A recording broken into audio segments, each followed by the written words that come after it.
All right, it says we're live. What's going on, man? Hey there, ho there. What's up, people? Happy Saturday, everybody. Happy Saturday.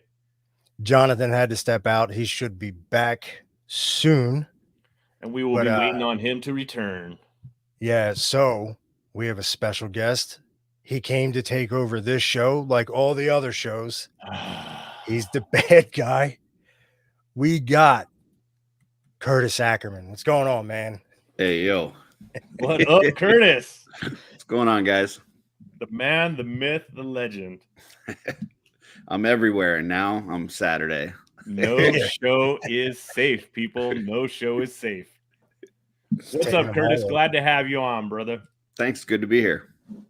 Love your guys' show. Hell yeah. Appreciate it. So how is everybody's weekend so far? Going excellent. Having a great Saturday, let me tell you.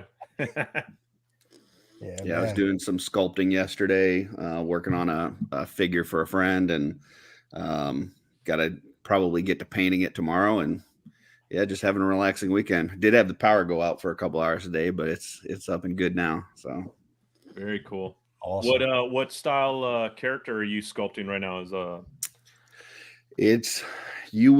I don't want to say completely, but you would call it a villager type that Jeremy always talks about that nobody wants. Nice. So nice, this would be a villager type character. That's right in my wheelhouse at the moment. I'll tell you that that's going to be right in my wheelhouse. That's awesome.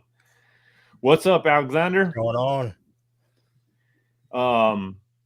Hey, I got to see something pretty cool last night on YouTube. I caught a couple of minutes or about a half hour of the new Off-World podcast last night. Oh yeah. Very cool, man. Very cool. I like you the group you guys got together, and like the interaction between you guys. Very, very cool. Yeah, I would say the future episodes will probably be more lively. That particular episode, Dooch does all like the mic setup and the camera and all this and that. So we were actually together on that stream for like 2 hours before he started recording. Oh, so man. by the time that video starts, we're all like dead tired, like ready to go to bed. So yeah. It seemed like it was pretty late at night. Yeah. Yeah, I'm watching it and I'm like, oh my goodness, like we're all laid back and so yeah, it might be a little bit more lively in future episodes. Plus, it's going to be live in the future. That first one was taped, but it's a fun one. I think we're gonna, hit a lot of different topics and kind of talk about some TV shows and movies and stuff like that. So awesome. Yeah, that's like I said, it's a cool group too, man. Very, very cool group with Dooch and yourself and Jesse, and it's awesome. And Scavarna, that's awesome. That's an awesome group, man. I haven't met Dooch yet, but Jesse and Scavarna, they're two great fucking guys. I imagine the Dooch is just as cool. Yeah, I actually just met him at MesquiCon a couple weekends ago, and yeah, he was really cool as well. So nice. Yeah, but you gotta make fun of his cop hairdo anytime that you see him. He loves that. That's awesome. Yeah, so I got through about maybe 35, 45 minutes of it before I had to head out to work last night. But I had to say I ended on a low note in the program where you were sharing a very touching story about your older brother destroying one of your figures as a kid. Dude, I was like, are you kidding me, dude? I was like, I would have killed my brother, dude, if he would have done that to me, dude. I'm like, what a douche, man. I'm like, who does that kind of stuff? What a total bully, dude. Like, dude, yeah. I mean, I've been a nerd my whole life. Yeah, I seriously, I completely understand that. But like, I mean, I've been a nerd like all of you guys my entire life, and I've never had.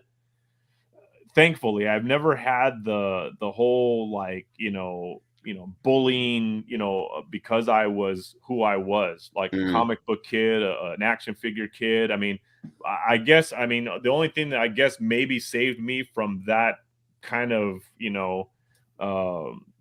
hate coming down on me was, I was kind of involved in so many things as a kid. I was a big skateboarder. I was a surfer my whole life. So I kind of weaved my way through so many different realms of people and groups and categories of like, I was never outside of the box. You know what I mean? I was always kind of in with everybody. So it's like no one ever had a chance to be like, oh, he's like the outcast kid. You know what I mean? So it was like, Right. I was lucky in that realm. But what's up, Reynolds? But yeah, it's man, that was a heartbreaking story. I was like, what a piece of shit. I was like, oh, that motherfucker. I was like, he actually did that to you, dude. I was like, there's no way, dude. I would have never fucking forgiven that ever. I've another, and I'll kind of make this one short. Another quick funny story though about my brother being a jerk. He ended up, I forget how old I was, maybe 5 or 6. He ended up like telling me that Santa wasn't real. Right. Oh, and I fucking lost it. Right. And so he took me to my parents' bedroom and like opened the closet and showed me like where the Christmas presents were to show me that Santa wasn't real. Oh, and so I'm like sitting there bawling. My parents are pissed because they hear me and they come running, and I'm sitting there crying, Santa's not real. And my dad's like, yeah, it is. Your brother's lying. He's like, no, it's not. I saw that Castle Grayskull in the top of your closet, and I know I'm getting that for Christmas. And my dad's like, you're not getting a Castle Grayskull for Christmas. I don't know what you think you saw, but you're not getting a Castle Grayskull for Christmas. He's like, yes, I am. I already saw it. I know it's there. So Christmas morning comes, Castle Grayskull's underneath the Christmas tree, and it's got my name on it. My brother didn't get it. Oh, he was so pissed, man. You're like, eat that, bitch. Yeah, old man got some revenge on that one. Oh, that's a great story. Yeah, I mean, we all have our like I said, our horror stories and our childhood PTSD moments in life, and mine personally was as a kid. I mean, I was huge on everything, especially like I said, a kid of the early 70s. I was there from the beginning of the introduction of the Kenner Star Wars series. I mean, the Ninja Turtles, He-Man, and the Masters of the Universe. I mean, you name it, I was there for all of it. The Transformers, the very first releases of all those figures. So being a kid and having all those toys, and I had tons of them, especially like I said, the Star Wars, G.I. Joe was my huge jam back in the 80s, especially the 82 to like 84 series of G.I. Joe, vehicles, you name it. I mean, figures everywhere. As a kid, my parents were really cool as far as like letting me kind of, what's up, Nate? Letting me do my thing and be a kid as you would. But my mom was one of these crazy ass people that when it came to disciplining me, like she would sometimes, if I went off or did something stupid or whatever, and I was in my room doing my thing, my mom would literally come in my room and beat my ass. Like, first off, that was the first point, because trust me, in the 70s, child discipline was a lot different than what it is today. I'm talking like full-blown ass whoopings, dude, like all over the freaking room, bouncing off the wall. Then if that wasn't enough, then she would raid my room with a big giant black trash bag, and she would throw away all my toys, dude. Not only take them, but throw them away. Throw them away, dude. Like in the trash, and let the garbage man take them, dude. So as a kid, all of my childhood toys, which I probably would have had a ton of, I have none of my childhood toys, because more than, I'd say 90% of them went in the garbage as a kid.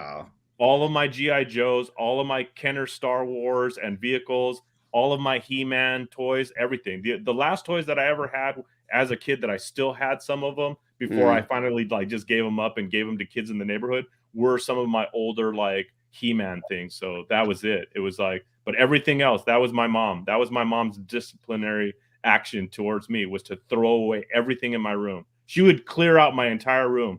And I was back then too, I was like big into like art. So I had like a bunch of like sketchbooks that I would doodle and do artwork in, and like stuff that I was proud of as a kid that I would actually do. She'd throw that shit away too. She threw everything. She would just clear the room like the fucking Nazis, dude, and just destroy my world, dude. Child abuse.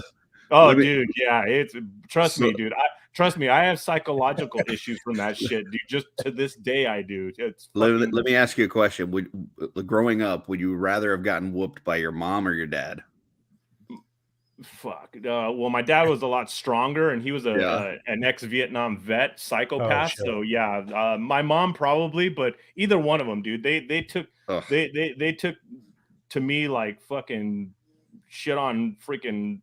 Oh, it was just ridiculous, dude. Yeah, I would much rather Damn. get it from my dad. Like Yeah. he would hit us with the strap, but it was like, I don't know, it was almost like you could tell he was holding back.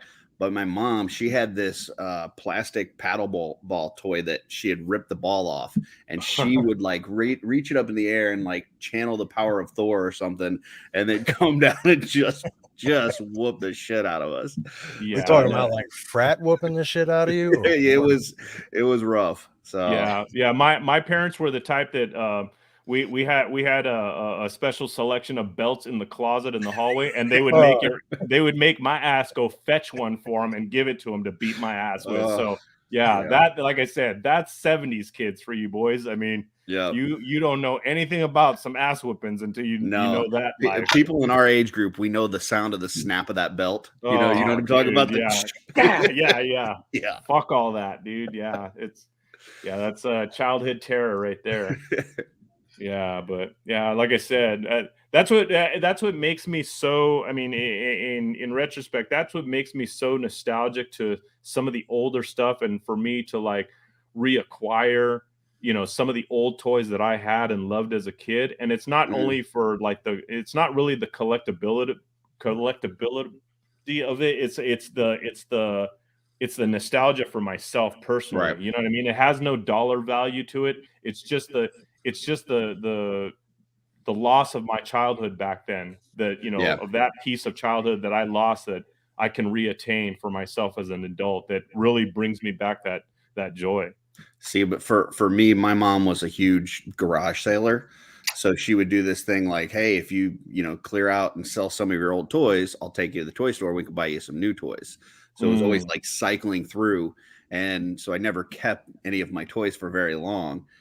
So for me, same kind of thing. Like it brings me back. There's a nostalgia thing. So I've got like a bunch of my vintage stuff in the garage. So if I'm ever like at work or whatever, and I come home, it's like, as soon as I enter that garage, it's like a time warp. Like I go straight back to the 80s. Oh, that's awesome. That's awesome. Yeah. Yeah, and to Nate's comment, no, I actually wasn't a bad kid, Nate. I was just, I guess, what you would call these days ADHD or hyperactive.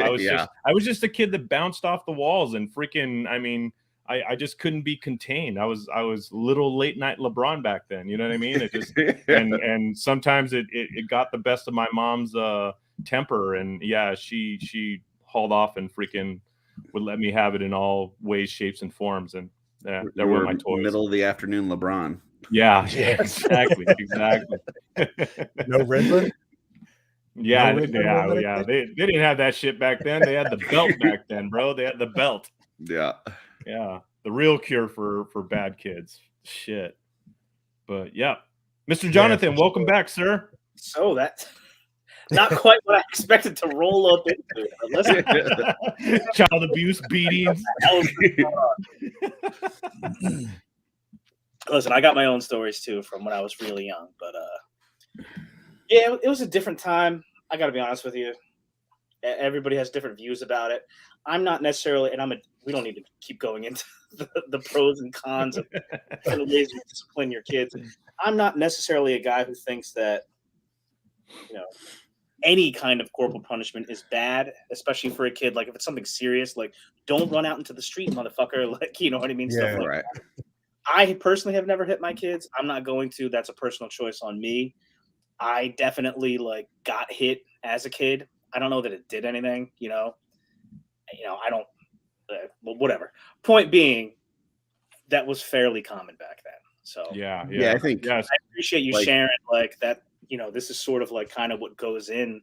It feels like you've done some introspection as far as why does this stuff appeal to me so much? And some of it is this taking back something that I felt like I wasn't allowed to have. Mm-hmm. Yeah. And that's deep shit right there, man. Yeah. And to your point too, I made a life choice when I had my kid. I've never ever laid a hand on my kid.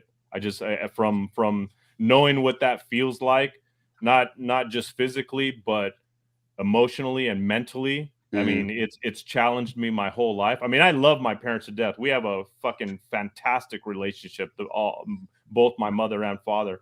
But I would never, in whatever would come, I would never lay a hand on my kid. Never have, never will. It's always been a choice of mine. Yeah, I've like taken a lot of like management courses and stuff. I've been in kind of management type position for better part of the last 20 years. And like one of the things that always sticks with me from that is corrective action. Like it's not supposed to be a punishment. You're trying to literally correct the action. And I kind of take that same stance with my kids. It's like you use the minimal form of corrective action that's needed to change that behavior. Sometimes that's just a conversation. Sometimes it's just hey, you disappointed me today. And that can have a lot of power. Sometimes it's, a little bit more serious. So I'm not saying that I wouldn't, but I'm fortunate enough that I haven't had to do that. So yeah, and absolutely, Nate. Back then, trust me, I got smacked by a lot of parents. I got smacked by a lot of parents, dude. Trust me. And dude, whether if it was deserved or not, that's just the way it was. And you didn't say shit about it. You didn't run home and tell your parents or nothing. You just took it like a man. Yeah. I'm only 34, so this was when I was like maybe 10. I went to like the grocery store with my mom, and there was another mom beating the shit out of her kid's backside. You would think that kid was getting stabbed. Yeah. It sounded like a pig that was getting fucking put through the processing plant. I was like, holy shit, dude. Yep. Good times. Like I said. But back to what you were saying about like all the different toy lines and stuff. I mean, I think that really was the golden age of toys, like that, kind of mid 80s time period. Like there were just so many good different lines out there that even to this day, you see them putting out new versions of those toys over and over again. Nothing. I don't think anything up to this point will compare to the excitement and the true newness of things like the Transformers, Star Wars, He-Man and the Masters of the Universe, Teenage Mutant Ninja Turtles, up until this point. But I'm so happy as a collector from my youngest, recollection of my first action figures to today. I'm so happy to be part of the initial release and the initial wave of Cosmic and watching this story unfold. This is like, to me, this is like the new Star Wars to me. You know what I mean? It's like the new Star Trek. It's like, it's something completely new and so bold and vast and just amazing. It's just, and I'm so happy to be like right here in the moment. You know what I mean? To watch it like happen. It's an amazing feeling. 100%. I mean, somebody like me, like we're all huge Legions fans, right? But I wasn't around for the Kickstarter. I wasn't around, like I really wasn't an active Mythic Legions collector until like 3 or 4 years ago. So, and that's longer than some other people, but there's years and years that I missed. And I don't feel bad about that, but I kind of wish I could go back and like, get some of those figures. But with Cosmic coming out now, it feels so cool. It feels like a second chance. Yeah. We're there like from the beginning. Yeah. We probably, like you said, all have all-ins. Some of us, maybe multiple of them.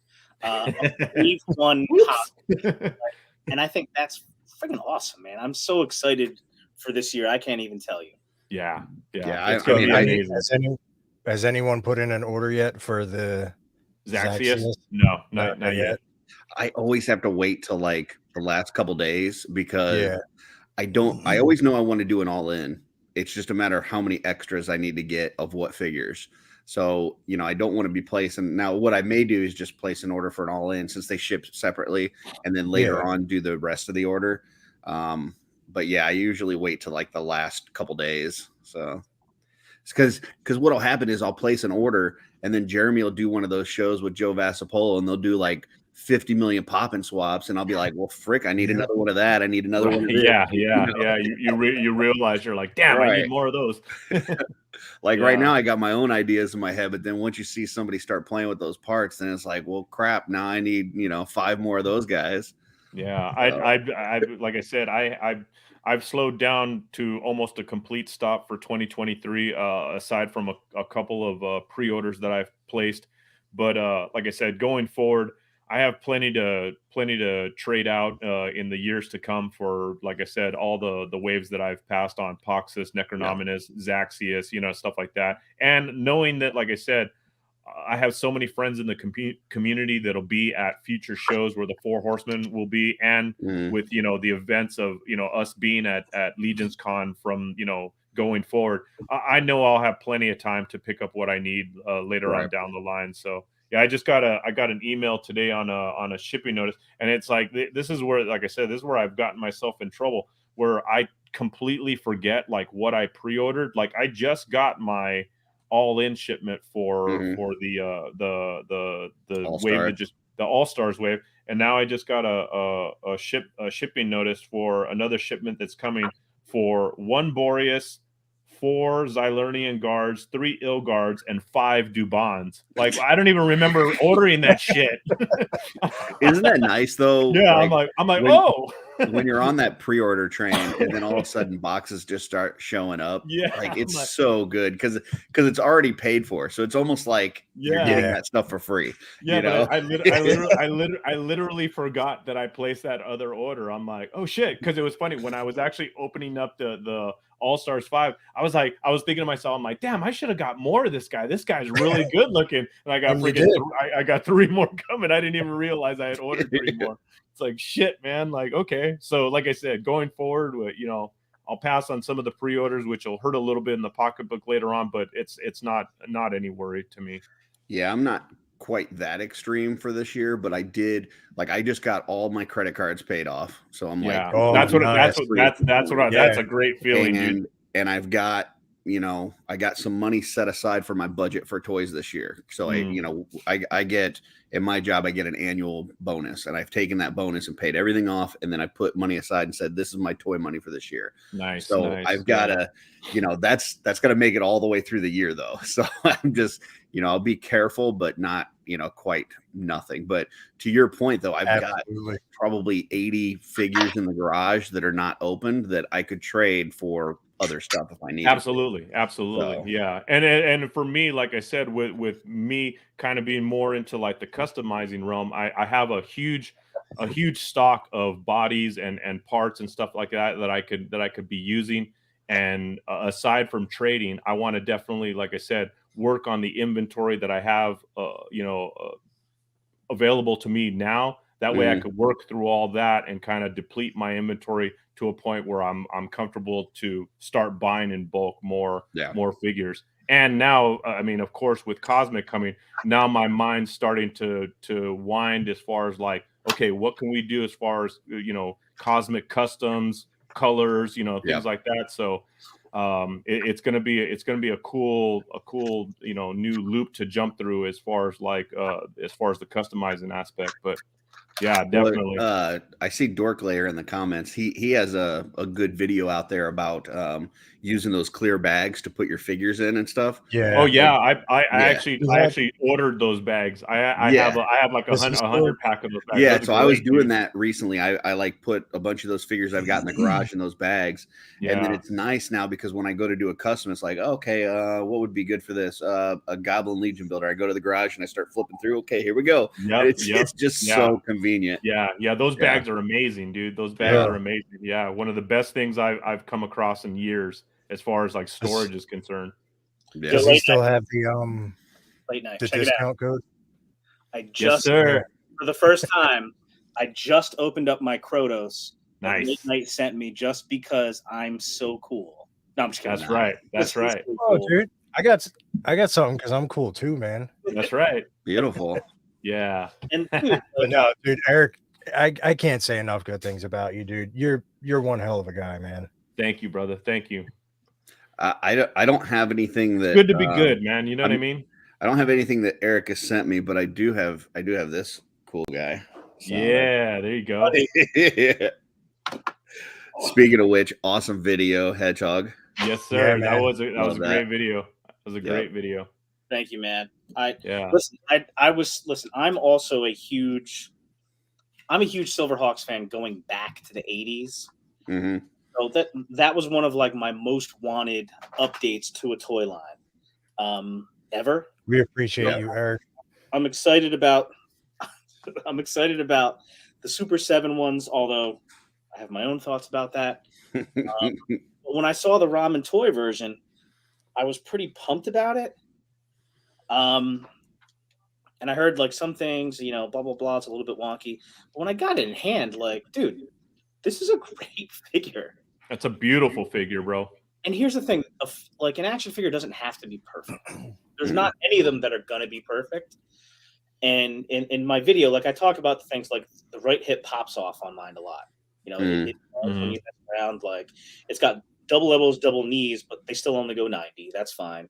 The head doesn't have as much movement as I would like, and the feet Yeah.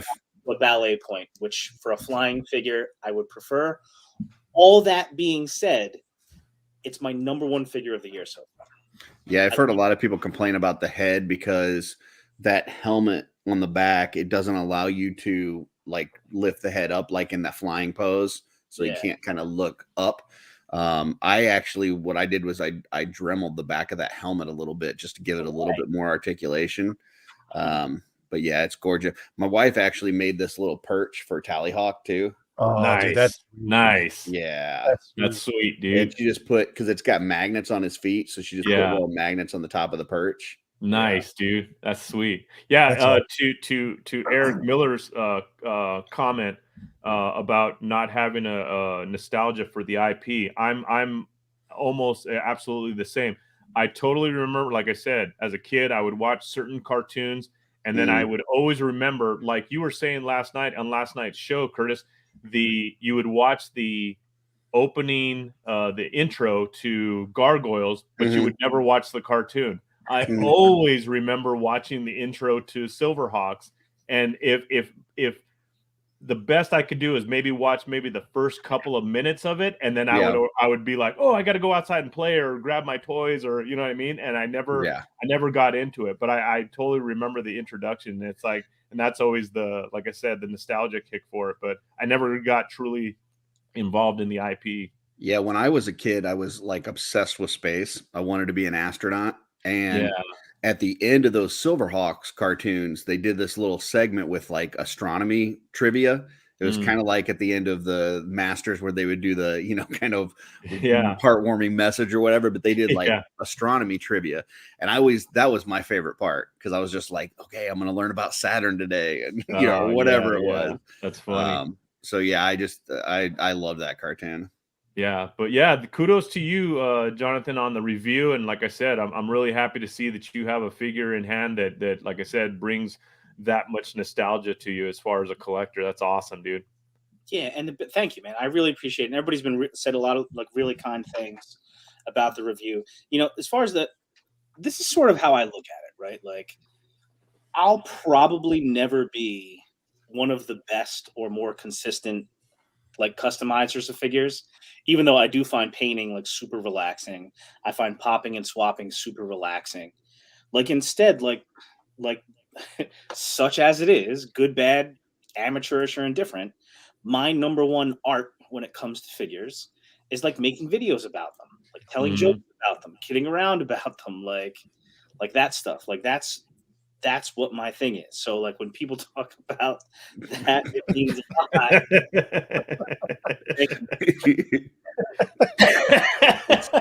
It's large.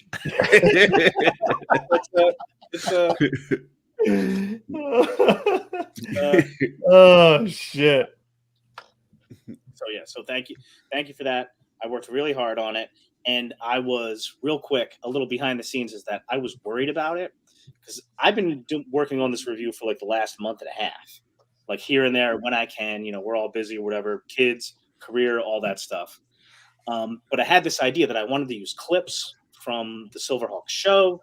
I wanted to use clips of the theme. That was cool. Yeah, that was awesome. Yeah. Because the shiny stuff is so big, for me, I wanted to use a clip of that song "Shiny" from the movie Moana, which is one of my Disney movies, my favorite Disney movie of all time.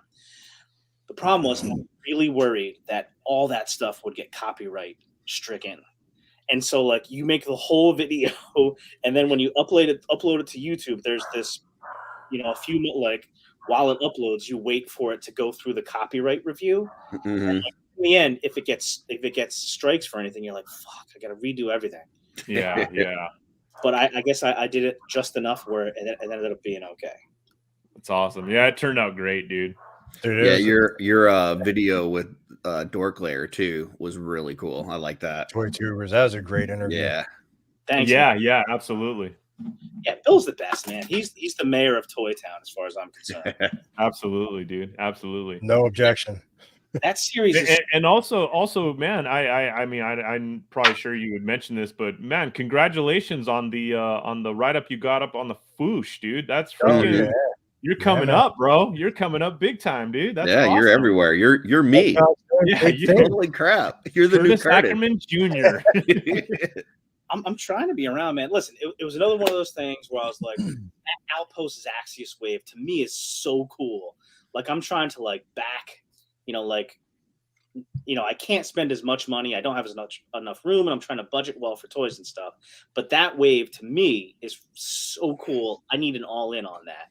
And I was like, you know what? I bet I could do like a little write up on it. Like, so I did my own write up on it, made sure everything was good with it, and then I just reached out to the guys at the Foosh because I'm a big fan, and I was kind of like, I didn't really expect them to run with it, but they're like, yeah, we'll post it.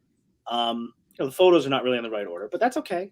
I was just pumped to have like a write up that I did on the Foosh.com. Absolutely, That's a big deal. Yeah, for sure, bro. For sure, that's awesome, dude. And thank you, Bill, for having me on, man. I have. The funny thing is I've watched my interview with Bill a few times now, and like listen, and you're like, you wish you had said like a bunch of different things other than what you said.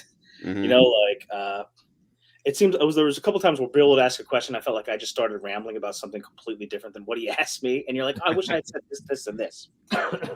Point being, if you haven't checked out Bill's Toy Tubers series on the DorkLair YouTube channel, and you watch or are interested in action figure YouTube videos at all, check it out, man.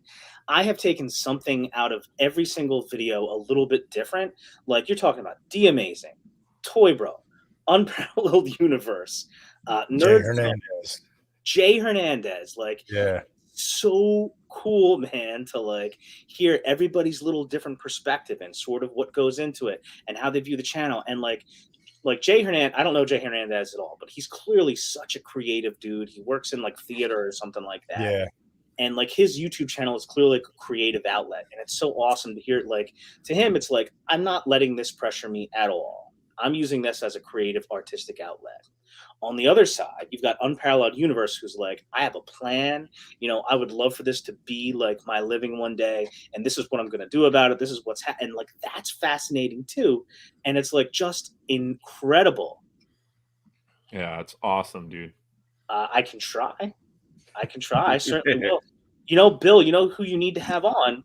You need to have Dan Who, bro. You need to have Dan Who from Dan Who Reviews. I was on Dan Who's channel last night. Trevor was on there too. Dan Who did like what does he call it? He calls it like an inner circle type thing for channel members, where like if you're a channel member, he'll have you on his channel like for a live stream.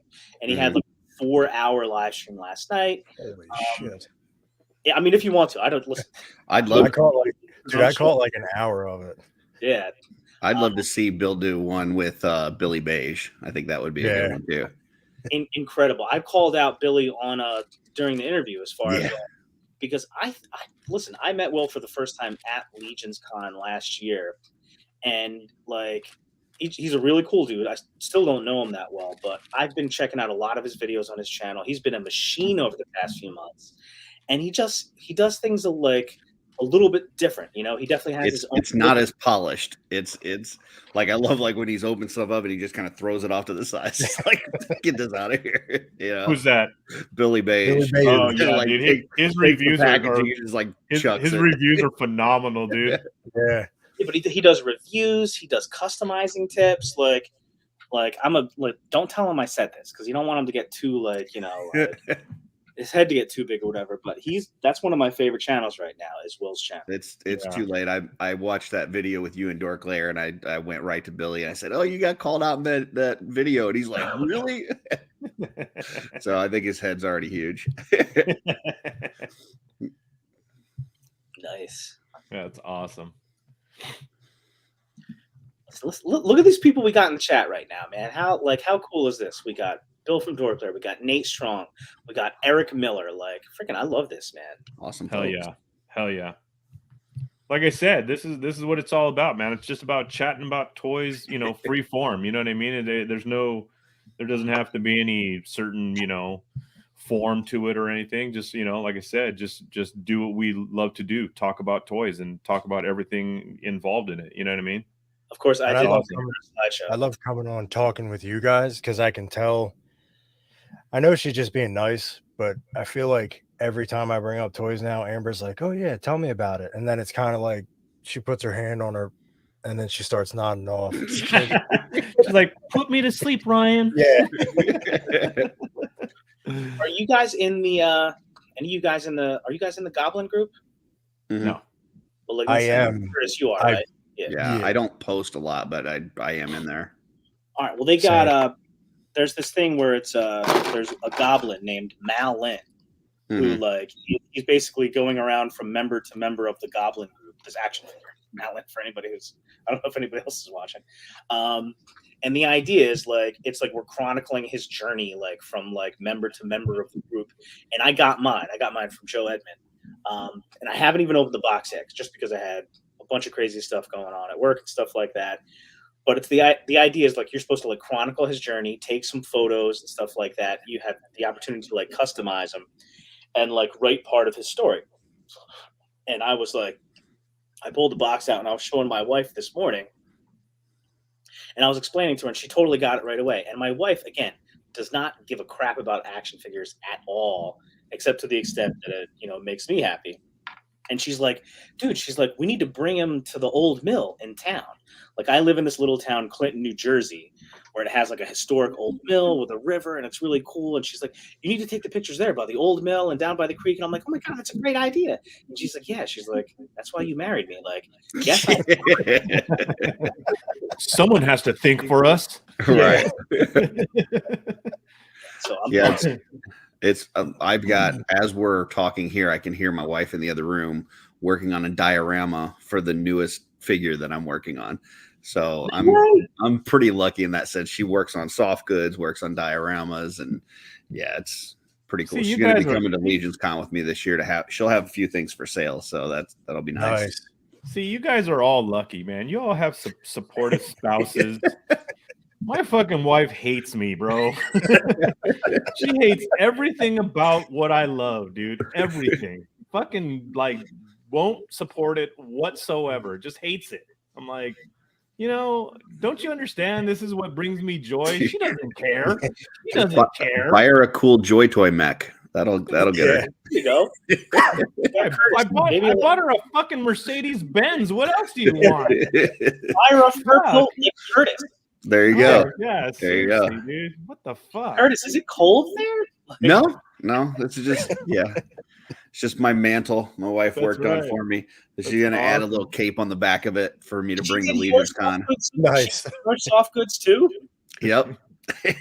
Multi-talented, multi-supportive. I love it, dude. That's awesome. Dude, in New Jersey today, it's the weirdest weather day of all time. This morning, it was overcast, stormy, like raining, which I actually really love rainy days. I really adore them. It's completely cleared out. It's sunny, not a cloud in the sky, and it's 75 degrees now. Nice. It went from shit to great. Oh, that's awesome. Yeah, same. Like this morning, my power went out. I let the dog out this morning, and like we've got woods that back up to our back of our house, and the trees were just swaying back and forth. Like it was so windy. And now you look outside and it's, shiny, like 70 degrees, perfect. Awesome. Yeah, Eric says attending Legion's Con definitely helped my wife understand the community I did. I saw Eric Miller's wife there when he was at Legion's Con, and I did stop by and tried to be embarrassing. Like, I made it a point. Listen, Eric, you're so freaking awesome. Everybody thinks you're amazing. Your work's awesome. I remember all your stuff from last year. You're one of the greatest artists I've ever seen in my life. Just to make sure his wife heard that. It's Also because it really is an amazing place because, like, even if you're not into the toys and you're, just being around those people, everybody's great. Casper. What's going on, Michael? There's not one person there that's a jerk. So Trevor. Yeah. Trevor, what's up, my man? Here we go. Talk about an all-star studded freaking audience, man. Like I said, to have all these people that, like I said, enjoy what we enjoy and enjoy our conversations and just like I said, want to sit back and enjoy, like I said, our Saturday chats. This is, like I said, it's an amazing feeling, and thank you to everybody. It's awesome. Yo, shout out to Trevor too. So on Dan Who's Live last night, Trevor was on there. Cloud was on there as well. Both freaking speaking the gospel of Legions to everybody out there, like, and doing a really good job of it. Like, I don't know, if I wasn't into Legions and I was listening to Trevor and Cloud sort of like, propound the gospel, I would at least be interested. So that's nice. I know a lot. There's a YouTuber out there, Ostradamus Toys, and he's been doing some videos with like Jesse and Sean Scavarna where they're educating people on Mythic Legions. Yeah. Like people that haven't bought them before, just kind of talking about pre-orders, talking about the lore, the different factions. And it's been a really cool series. So if anybody is trying to get into Legions, it's been a neat one to watch for sure. We talked about that on our last show, and I made a point talking about imagine just getting into Legions now. Like, imagine the backlog of cool shit you've already missed out on that you have to, like, I mean, I know there's, guys that, got into it a few years ago and have, backlogged the entire, like, first, waves and stuff like that and all the Grail figures and stuff, like the completist. But imagine being a completist and starting now. Yeah, like, terrible. Oh my God, like you're in so much trouble. Just look forward. Yeah, exactly. Look, Yeah.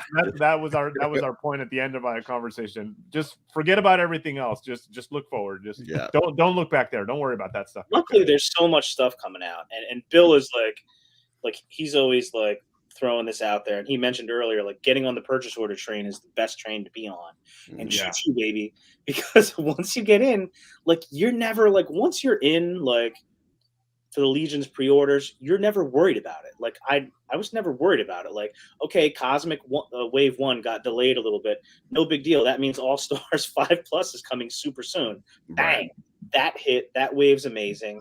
But like, I think, like, we can talk about it now too, but one day it would be cool to like talk about the ebb and flow of like a Legion's collector, because I'm definitely hitting that spot now where, like, once I got into it hot and heavy, there was like no question that, like, for like a year and a half at least, every wave that came out was an all-in, like, bang, all in. And then I sort of hit a spot, like, like we were having some work done on our house and stuff, and it was like, I just can't, like, like Necronominus was coming out. That wave's incredible. Like, it's completely incredible. And I didn't do an all-in because I'm like, I just can't do another all-in. I can't commit the money right now. Part of it's, I'm also really lucky. I live in the Northeast, so I think anything I don't get, I can probably get for a good price at a show. But I ordered just like the things that I was like, I need this, I need this, I need this, I need this. Excuse me. So now I'm like sort of like past the initial need an all-in for everything, picking and choosing, even though I'm going to get more later on down the line. So I feel like that's the next phase of like my Legions collecting, like, career or whatever. So I'm just interested to hear like everyone else's like ebb and flow, because I'm sure there's some similarities, but there's also like some things that are a little bit different depending on how people like conduct their whole collecting thing. Yeah, for me, I'm always an all-in, and then it's just a matter of how many extras I need based on customizing ideas. Yeah. But after, kind of listening to Eric and kind of his strategy this year and talking to some other folks, I'm really trying to, like, scale down how many extras I'm buying because I do have so many that are sitting in the garage. But I tell you what, if there's a reinforcements wave, which it sounds like there's probably going to be, that one I'm going to hit heavy because, it's just the best price. Hopefully they've got some parts in there that I need that are mixed up, maybe some wrist wraps that we've only seen on one figure and stuff like that. I'm probably going to hit that one heavy, but yeah, definitely. I'm the same way, looking forward to, like I said, another reinforcements wave for, night bodies, 2.0 bodies, which I have absolutely none of. And then you start thinking, oh shit, I need 2.0 legs and arms and torsos. And you're like, I don't even have 2.0s anymore. All I have is 1.0s now. And most of them are bare chested barbarians or this or that. You know what I mean? You're like, I want to build a couple knights. You're like, I don't have any knight bodies. It's like, so those are the waves that, definitely. If they put out a Legion builder with a removable chest plate, oh man, shit, I need a dozen. Absolutely, absolutely.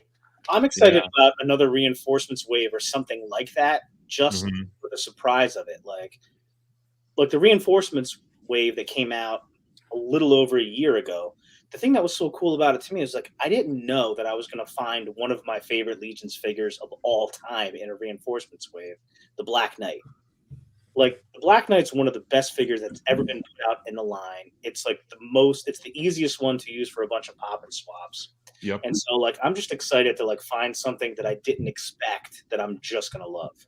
And it's an awesome figure by itself. Yeah. Oh yeah, absolutely. Standalone by itself, it's awesome. Yeah.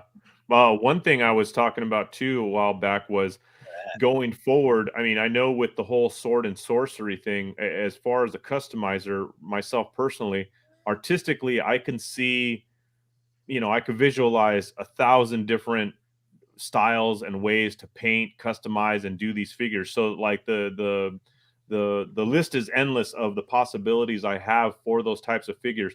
But looking at Cosmic, I mean, my God, those figures are so good and so well put together. The colors palettes that have been used on these figures are so amazing that I'm looking at it, and the only thing that I ordered heavy on, I ordered one of the 12 packs of the Sentries. That's the only figure that I could look at and go, okay, I want to do something different with this figure. You know what I mean? I want to do a couple different like color variations and this and that. Everything else is so damn good. It's like, it's a one and done for me. You know what I mean? I could order one and be happy. I don't have to order like 5 slogs or, any of the other characters. Like I just need one in my collection, and it's a winner, like all the way through and through. There's nothing else that I would put on that character or do to that character to change it in any way, shape, or form. And that's, like I said, and that's from a customizing standpoint. And that's hard to imagine because I could think of a shitload of stuff to do to a bunch of other figures, but these Cosmic figures, man, they are so good. And it's just like, it's going to be an amazing time to see what happens with those figures. Yeah, dude. Yeah. I'm still waiting, and maybe I missed something. Like, I think the third-party guys, Wolfgang. I can't imagine the kind of stuff that's going to be coming down the line. Oh yeah. Oh, it's going to be ridiculous, dude. On to these guys, like all this stuff, like the hologram ports, all the different ports. Like, what the hell is going to be happening with these guys? Oh yeah. Yeah, the new world of possibilities, because the possibilities for head sculpts as well. Oh my God! Yeah, I mean, I've seen like in Mythic, you haven't seen like guns and stuff because it doesn't fit the aesthetic. But now you open up the world for guns and all that kind of stuff too. True. Laser weapons. And... What's up? No, I'm sorry, Ryan. I thought you were like about to throw in something there. No. All I said was at a couple of the shows, like Len had the test shots, the Cosmic test shots with a couple of the alien heads on it, and damn, they look so good. Yeah, I've actually posted some in the Wolf Den with the test shot Sentry with a bunch of the different Wolf King heads that are available, and man, I tell you what, just a ton of possibilities. Oh yeah, yeah. Boom! Here we go, right here. Jetpacks.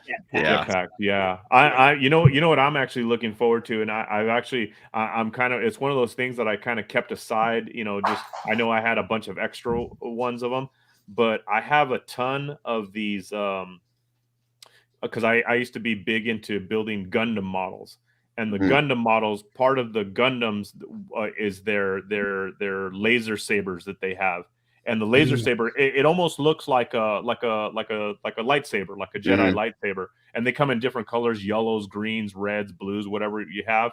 And they're like little, tips, like laser tips that like plug into the handle of the Right. of the sword that the Gundam holds. I've got a shit ton of those extras. I'm looking at those to utilize as like laser blast effects for like the rifles and stuff that are going to come with like the new cosmic stuff. I've been like holding on to that stuff. Like maybe I could do something with this someday. I saw those and I was like, oh, I got an idea. I'm like, I'm going to use some of this shit. You know what I mean? So, but stuff like that, yeah, like jetpacks or like, I don't know. There's just, like I said, it's going to be beyond comprehension. All the stuff that's going to be coming out of the 3D market. It's just going to be ridiculous. I can't wait, man.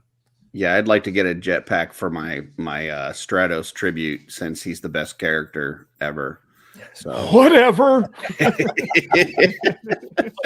that Xenomon figure, like when I opened pulled him I out, know a character better than that is She-Ra.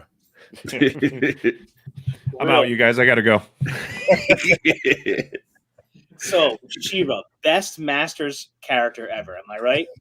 Fucking assholes. Yo, can I throw up some photos here, you guys? Do you guys mind? Let's do it. Do it, dude. Do it. We can go back. Yeah. Bird Bird Bros. Bros, baby. Bird Bros. Bird Bros. So I got one of the things that I'm trying to like. I love taking photos. Like I'm not like super like, I don't care about like making it super technical. I try to make it look cool and funny, and Dubon's amazing. Valak, the whole idea these guys have some. They all have bird friends. And what the hell is the deal? Like, it always perches on the left arm? Like, what's the deal with that? So, again, quick, there's going to be like 5 self-plugs here, just so you know. If anybody hasn't checked out. Well-deserved, dude. Well-deserved. Take it away. Yeah. Of Quicksilver.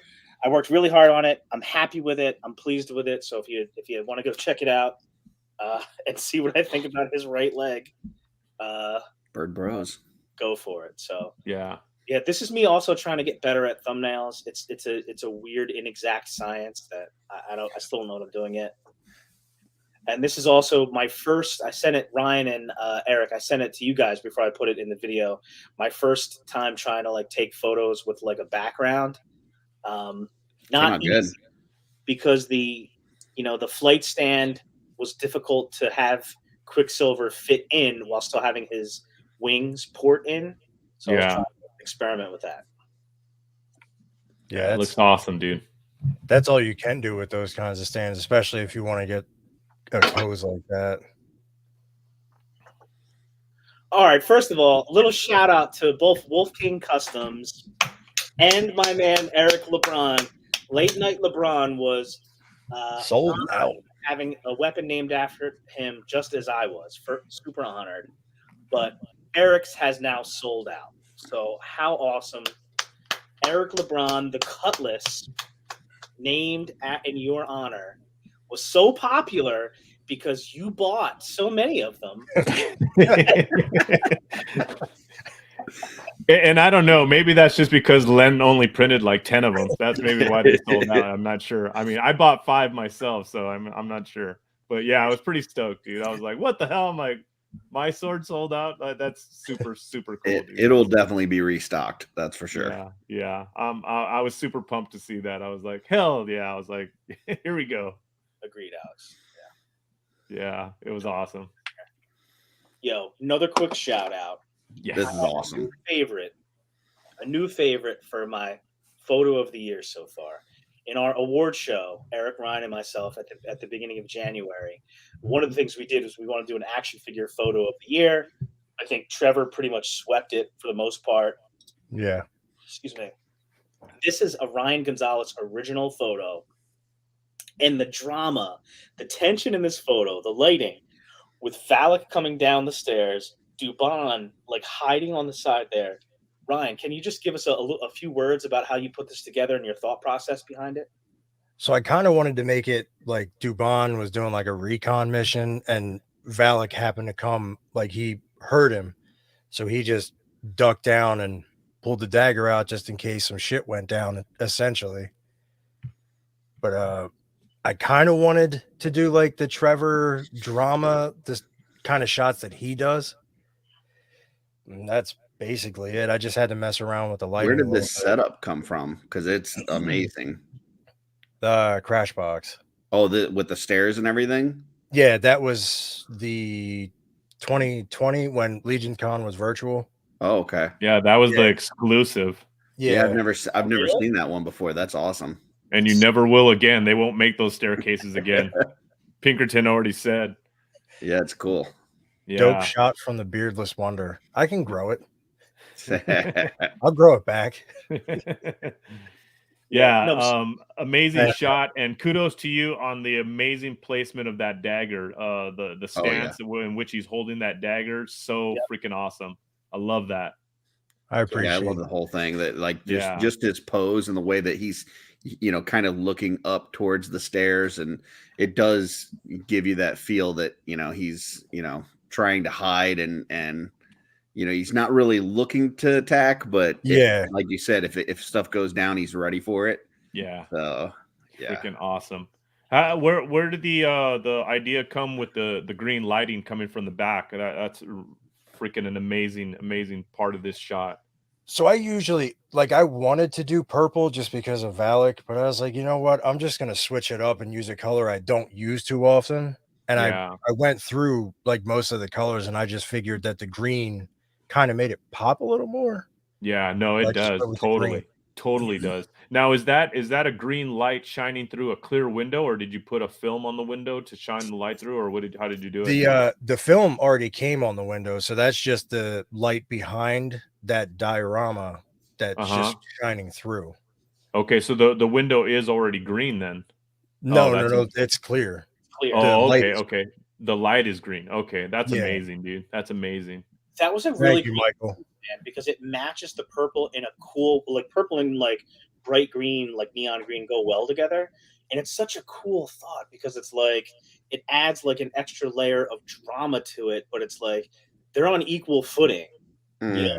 except that Dubon has the element of surprise. You know what I mean? Yeah, yeah. I So had to take the awesome, dude. pauldrons. I had to take the pauldrons off because when I had him in that stance, the cape was almost at eye level. Gotcha. Oh yeah, definitely. No, that's an amazing shot, dude. You're doing some great work, Ryan. I I love appreciate that the cape, kind too. words. That Dubon cape is amazing. Oh yeah, dude. It's a great cape. Yeah. When it comes to these, when we have you see so many great photos online, action figure photos, and it's because we get spoiled that it's the one that pulls you in. You know what I mean? You're Mhm. oh, what the hell's going on here? And you need to look closer at it. That definitely happened to me with this photo. And it was that happened. Then I looked and saw that it was you, Ryan. And I was then it made it even cooler. So good job. Thank you. Awesome, dude. Awesome. And then, so is it okay if I show this? Absolutely. So as you'll know, so you'll see a little a battle here going on. And Ryan, what's this battle mean to you? Well, I love that story, the Superman Doomsday, kind of just duking it out, because you really you see Superman kind of fuck with Lex Luthor and all that shit, but I'd love to see when a superhero kind of gets his ass beat, because it kind of brings some levity to the situation that he's not all powerful. So I pulled that picture for reference for this. Oh, nice. For Cool the stuff. the Mezco Superman that just started shipping. That's and I love the way you can see, you know what I mean, the flow from one to the other. A little bit different. But side note, what's your take on that Superman that came out? For the most part, I'm seeing people really like him. They're just mad Yeah. about the Superman emblem. Yeah, I get that. Mine, it's kind of, so mine's not dead center. It's kind of off to the side. Even if I move the suit over, it just shifts back to one side, but I'm fine with that because I'm gonna have him in like more dynamic poses anyway. Mhm. But I really like what they did with the head. They put the peg in the actual head, so when you pop it off, it's not the peg doesn't stay in the neck. It stays with the head. So you can actually get him to look all the way up in like flight poses. How do you like all the attachments and stuff for the Oh, it's great. I eyes? I was chatting with Curtis in the Wolf Den, and I was showing him the light up head. I think that they killed it with this one. Yeah, The those only eyes thing, lighting up is really cool. yeah, the only thing it's a nitpick for me. It might work out for everyone else. That's fine. I just wish they would have wired the cape all the way around because they didn't wire the bottom. But that's just me. Really, they didn't wire all the way around the bottom? No, it's like the part on the sides, they wired that, just not the bottom part of it. So they left that flowy. So that all flows. But this part is wired. It's an interesting choice. Now, I checked with my folks that were running some numbers on this figure, and it came back that this is a doll, just in case anybody was wondering. So So Curtis, you've got Bishop, right? That's your I only Bishop, right? I did. I'm looking for a cable at the moment to go with him, though. That was going to be my question: is if you're on the hunt for another one or two. I'm hunting for one. I'm thinking, hopefully, if I have Cable and Bishop together, kind of as the time traveling pair, Yeah. that hopefully that'll satisfy my need for Mezco, and I can stop at that. But odds are that it won't, and I will need more. So, Yeah. Thank you, Alex. but I do like the Mezcos that have more armor pieces to them than the ones that are 100% or nearly 100% cloth. Pajamas. Yeah. Oh, yeah, right. Cloth, not pajamas. Yeah. No, and listen, I like Mezco is a different experience than some other figures. I really do love it. Like, I feel like you've got to take the box, get a table somewhere, open it up, and spend a little bit of time taking everything out because there's so much stuff. Oh, to go yeah. through. I mean, like I said, I've only got the one, but that Bishop is amazing. And, for my first experience with a Mezco, I was not disappointed. That's for sure. All right, quick shout out again to the DorkLair podcast and YouTube channel and Facebook collectors group. Bill does really great reviews. Bill Janowski from the DorkLair. He is the DorkLair. Has a great video up right now talking about the Outpost Zaxius pre-order and the different figures and how much everything costs and how much the all-in is. Bill's the best at videos like that. So if you're interested in Cosmic Allegiance at all, if you're everything about it or you don't know anything about it and you're interested in, go to the DorkLair YouTube channel, check out his Outpost Zaxius video because it has some great information in there and it's just cool to watch. To kind of like think about what pre-order you're going to put in if you're interested. Yeah, I love the fact that he's been doing a mix of things lately. Like, got the interview part things, and then he does the toy reviews, and then he does those little shorts like on Instagram and stuff. I really love those, because you get kind of an idea of what's going on in a really short time period. But yeah, that video on this latest Cosmic Wave is really good. Yeah, I mean the Cosmic Wave, the test shots, all that stuff, and then I put this screenshot up there just because here you go. There's some of the Bill's socials up there, but again, I mentioned it earlier. The Toy Tubers series that Bill has on the DorkLair YouTube channel.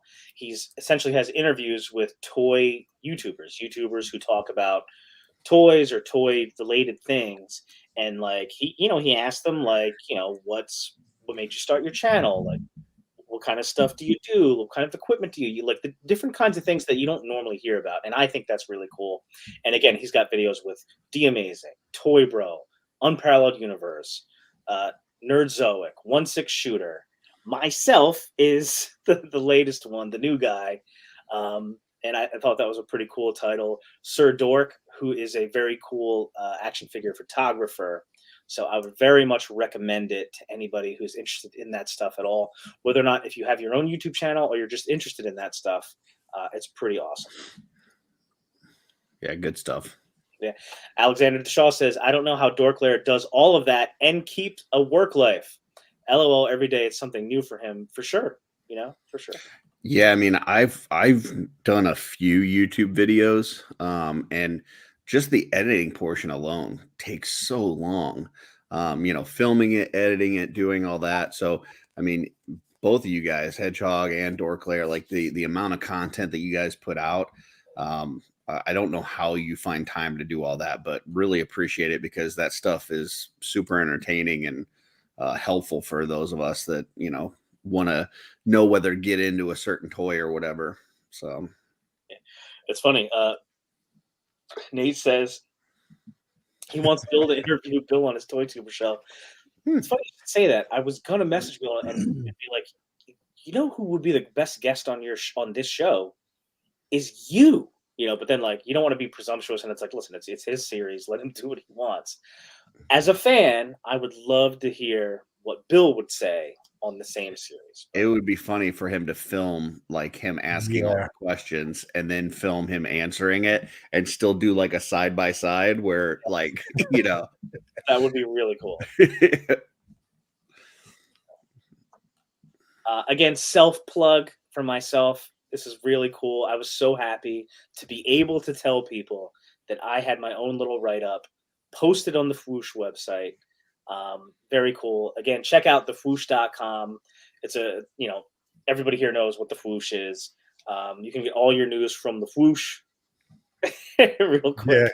Yeah, there it goes. I'll wear a backwards hat or something. Listen, there's a whole lot there's so many possibilities here. He could do several different interviews, do one straight up. That could be the last one. Do one that's a complete joke, you could do the old Star Trek series, the original one where they went to an alternate dimension and all the evil versions of themselves all had goatees.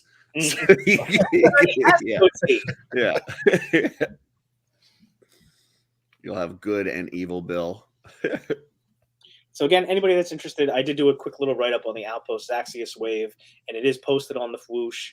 I am not affiliated officially with the Fwoosh or Four Horsemen Studios for that matter. Exactly. Mirror Bill, exactly. Evil, yes, an interview with Evil Bill would be great. Check it out. So this is how the article gets introduced. I'm a Fwoosh friend, Hedgehog Action. So there you go. Nice. And then again, here's me and 1/6 Shooter Trevor on Dan Who's live stream last night. Check out Dan Who reviews. If you don't follow him already, I'm sure most of you probably do. Check it out, and let's see if maybe we can get Dan Who on the Toy Tubers series. Curtis, do you follow Dan Who reviews? I've not actually heard of him before now, so I will check him out. Check it out. He's a dude from the UK, Mm-hmm. And he does a bunch of live streams. He's mainly a Marvel Legends guy. He does Marvel Legends reviews. He does do G.I. Joe Classified reviews, stuff like that. But it's he has a bunch of different live streams that are very cool, very spirited. They're really fun. He's in the UK, so the timing can be a little bit weird. Mm-hmm. But very cool. I know Trevor 1/6 is always, in the live streams there. So it's another cool one. So check it out. Cool. And then, now everybody sees my address. Stop by. It's fine. Just Ryan's address. So I made a mistake, not a mistake, but a while ago of saying that, I had never gotten a Krotos figure and I planned to. And shortly thereafter, I had a Krotos show up on my porch from my man Late Night LeBron because he's awesome. I also made the mistake of telling Ryan Gonzalez and Eric that I never got an anniversary Equidron and had a couple of close calls where I had a shot at it and I never quite got it. And I was bummed about it because I think the anniversary Equidron looks amazing. and that I wanted to get one eventually. And then one day last week, was it last week or the week before? A box shows up on my porch from Ryan with both an anniversary Equidron, for crying out loud, which is a figure that goes for like multiple hundreds of dollars right now, and the glow-in-the-dark weapons pack from Animal Warriors of the Kingdom. Ryan, dude, thank you so much. I appreciate it so much. It means so much to me. I can't thank you guys enough for like just the friendship you guys show. I'm gonna treasure these things forever. Bat Bros. Bat Bros. Bat Bros. Like, just thank you. You know, I don't know. Like, what else can I say? Nate said I never got an Otho. Just saying.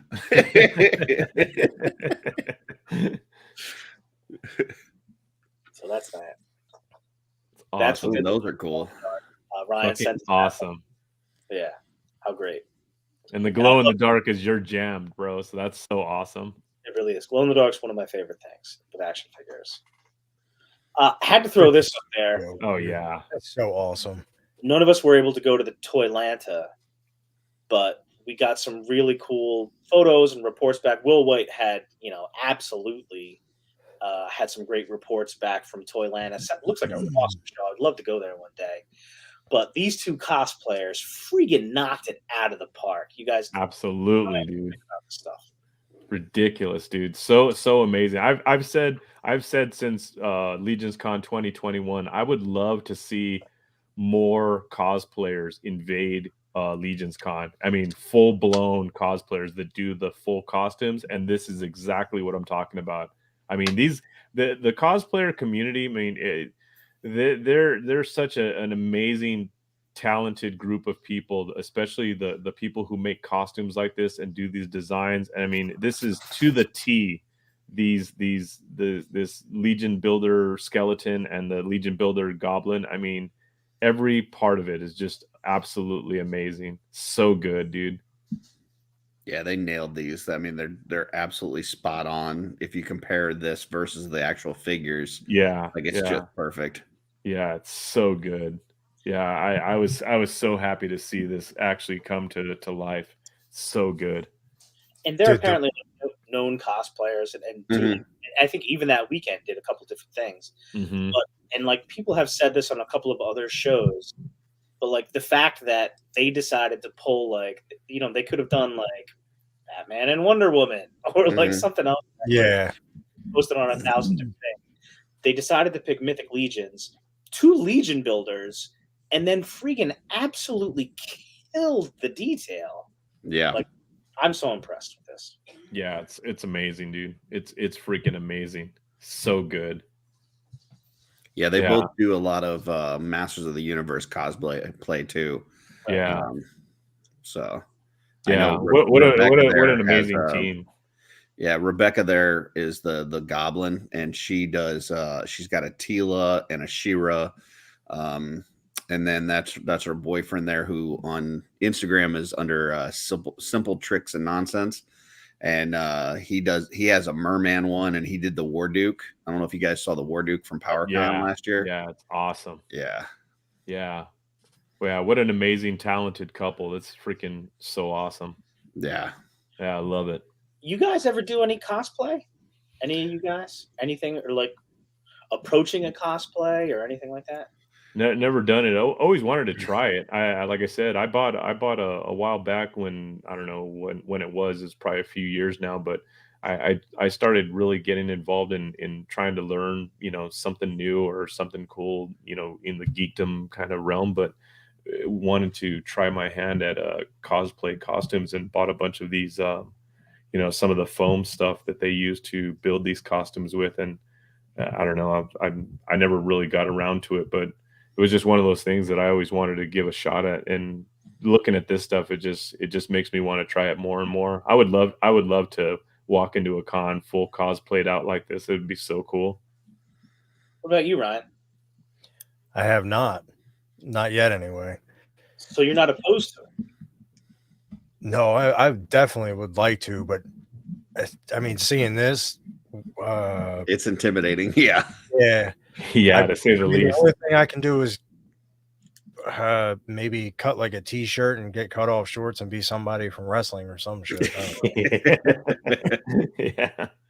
Well, do you think that Amber would be down for like a combo cosplay?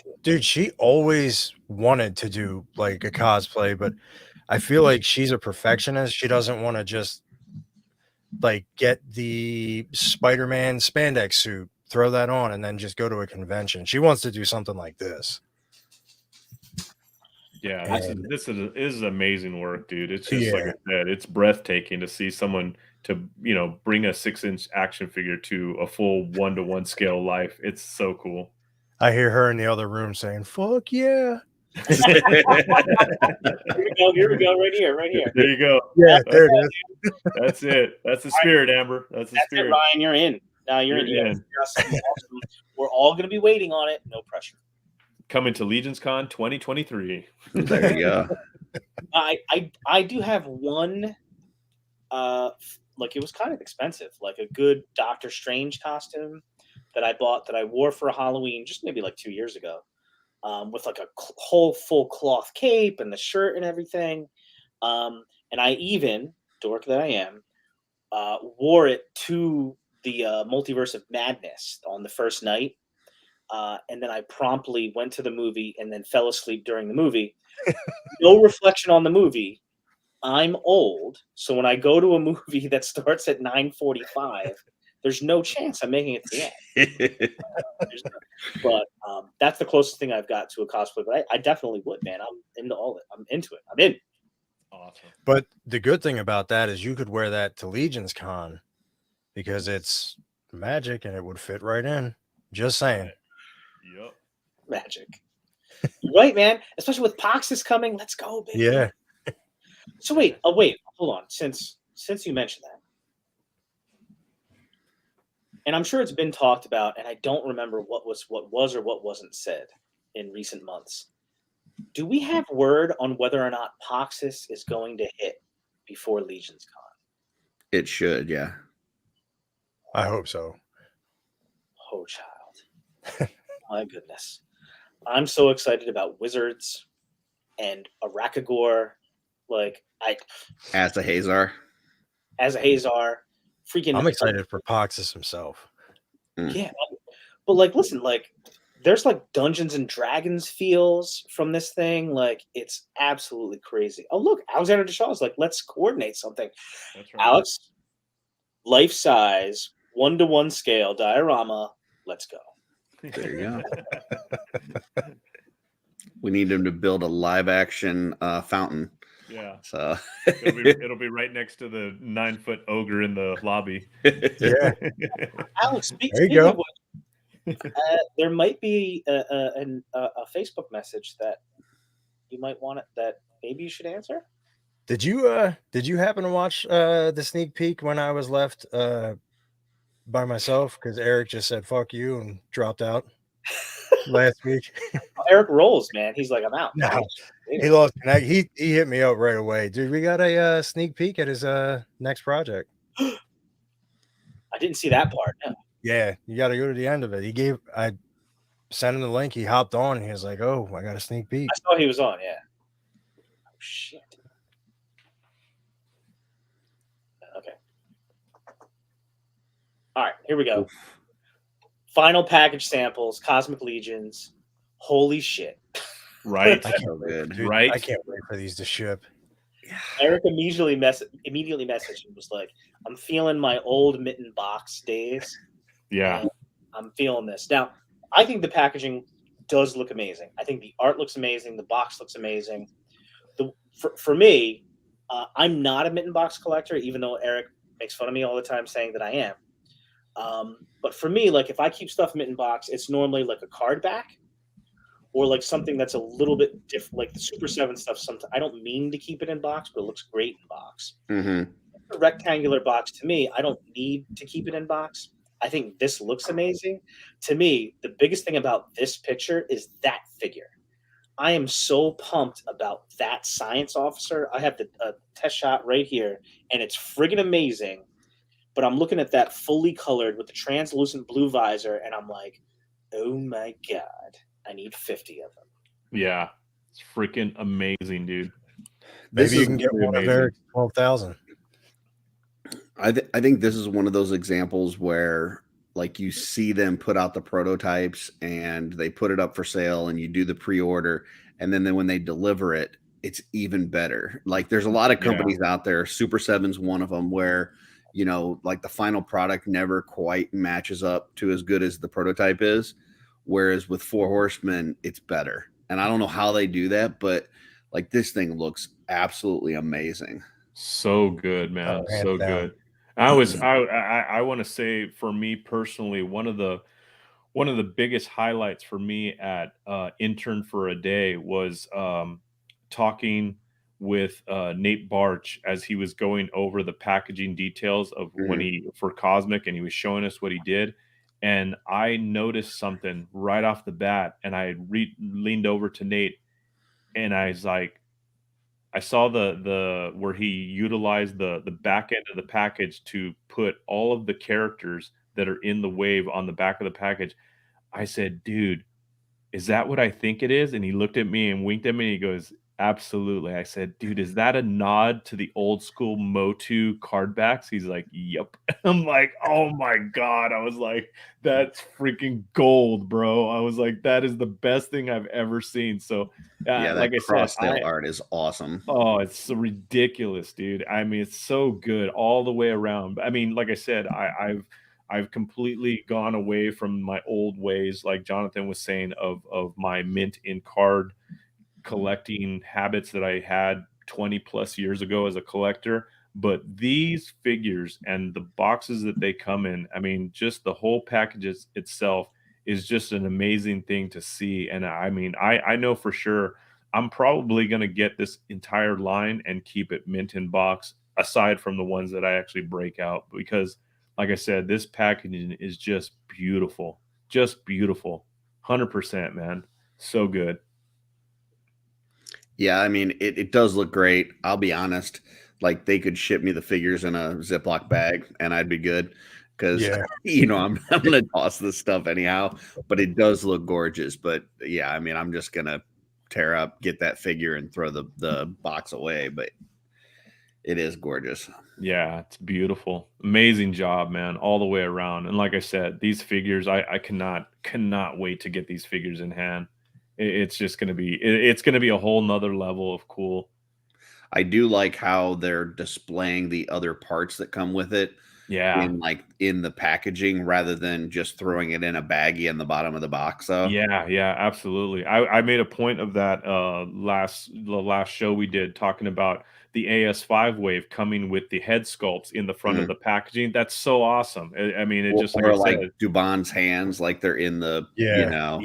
yeah. Like I awesome. said, that it makes it so much cooler. Like you said, rather than just sticking it all in the little baggie in the back end where you can't really see what's going on. right. But yeah, the secondary heads that come with them, it's amazing to do it that way. It's so awesome.